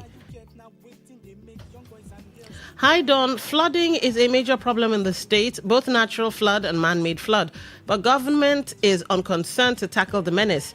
On the issue of loan, that's all Tinubu government is known for, borrowing and sharing among themselves. While the people suffer, as far as Mr. Lucky right there, Chijoke, presenter, the more we are shouting about this incessant and reckless borrowing of loan from international financial institutions, the more they keep on borrowing. I'm seriously scared, though. Are you sure there is any hope in this country? I seriously doubt it. All right, from Chijoke, let's see. Okay, I think these are okay. 257. Okay, and All right, let's take this one. Greetings, lady. I think the other one is for something else. Greetings, lady. I appreciate you to the moon and back for your brilliant presentations, as it were. Regarding the flooding at Ozoba, they should try and contain it, maybe that's what you mean. Kingsley Chinda, who hails from there, has gymnastically emerged as APC governor nominee, even when he's still a PDP representative representing them at the National Assembly. When he eventually occupies the brick house come 2027, he would surely give them succor from the flood menace. The APC-led federal government will go down in history as the most reckless and mindless borrower from foreign financial institutions. This is an irony of renewed hope agenda. That's from Friday Orlo, from Uniport. All right, last text message before we check what's what on WhatsApp. Good evening, Lady D, Reverend Onye Dikachi Amadi in Omuma. The aforementioned humongous money being proposed to be borrowed by the federal government of Nigeria is absolutely unbecoming and also a total economic mishap to a nation acclaimed to be the richest with all human and abundant natural resources. Please, I implore our lawmakers to stop debating about eligibility and enact a cogent law that will be of immense benefit to every Nigerian. All right, I think that's it for text messages. Let's go to WhatsApp. I did check YouTube. There's nothing there. But thank you to those of you that are watching via YouTube. Welcome to the show. Good evening, presenter. What about the proceeds from our humongous oil daily sales? The way Nigeria is borrowing, they will soon borrow from they will soon borrow from our loan apps, and that's from Bassi. All right, thank you, Bassi, for that one. Let's see. Okay, let's take this voice note. If you guys send in links, I will not be tapping on any links, so no need. Yeah, good evening to you, Don Wilson. Can somebody tell me why a Tinubu government is still borrowing money every month? And who are those who are signing this money to him? He told us that when they removed fuel subsidy, that 1 year, they recorded 1 month, they recorded 5 billion. One month, 50 billion 1 month. So what are they borrowing money for? Just to rig election, they are borrowing money. It's quite unfortunate. They are borrowing money to rig election. Yes, if not, tell me what they are using the money for. Yes, for Oshomole, I love Oshomole. Have the same character I have. No matter how close I am to you, if you mess up, we treat you in that way. I think Oshomole is right. I listened to him TV. I never knew he's so that intelligent. He spoke very, very well. And they crack. I pray that they should be crack in APC. I would like to see them crash. Yes, but for this one, Oshomole is on point. He's spoken very, very well. Akpabio cannot just come and change the rules for in favor the way they did in Rivers State. For I have it. So to me, let APC crash. Yes, so that the election, Nigeria will take over their country in 10 billion. All right, Nigerians, you have no chill, as the Gen Z people would say. You have no chill. All right, let's go back to the phone lines. The platform, welcome to the show. What's your name? Where are you calling from? Yeah, hi, Don. Good evening. Good evening. What's your name? Where are you calling from? Yeah, Mufasa is my name. All right, go ahead. I want to speak on the loan issue. Are we started talking about the 3 stories? Yes, free for all now. You can do whatever you like, within reason, of course. Okay, good. I want to say it's quite unfortunate that in spite of the removal of subsidy, currently as we speak, the crude is being sold above $100 per barrel. We are collecting taxes as never before in this country. I mean, this regime came with a lot of tax, reforms where Nigerians are meant to pay taxes for almost everything. Yet, we are still borrowing. And funnily enough, you cannot point your finger to any new thing that you say, oh, what we have been borrowing, this is one thing they are doing with it. I think it's high time Nigerians took their country back from this handful of, selfish and greedy politicians. We are passing through difficult times in this country, and you see the few elites, they borrow money, they collect money from the people, use it to enrich themselves. Mm-hmm. What are we borrowing for crying out loud? My sister, it has gotten to the point where the people need to stand up and say enough is enough. Okay. We must take back our country. All right. Thank you, and have a fantastic. All right. I wish you same. Thank you for calling. All right. I missed that one by a hair's breadth. We still have, if we keep to 1 minute, we could squeeze in at least 5-6 calls. Let's see if we can do that. The platform, welcome to the show. What's your name? Where are you calling from?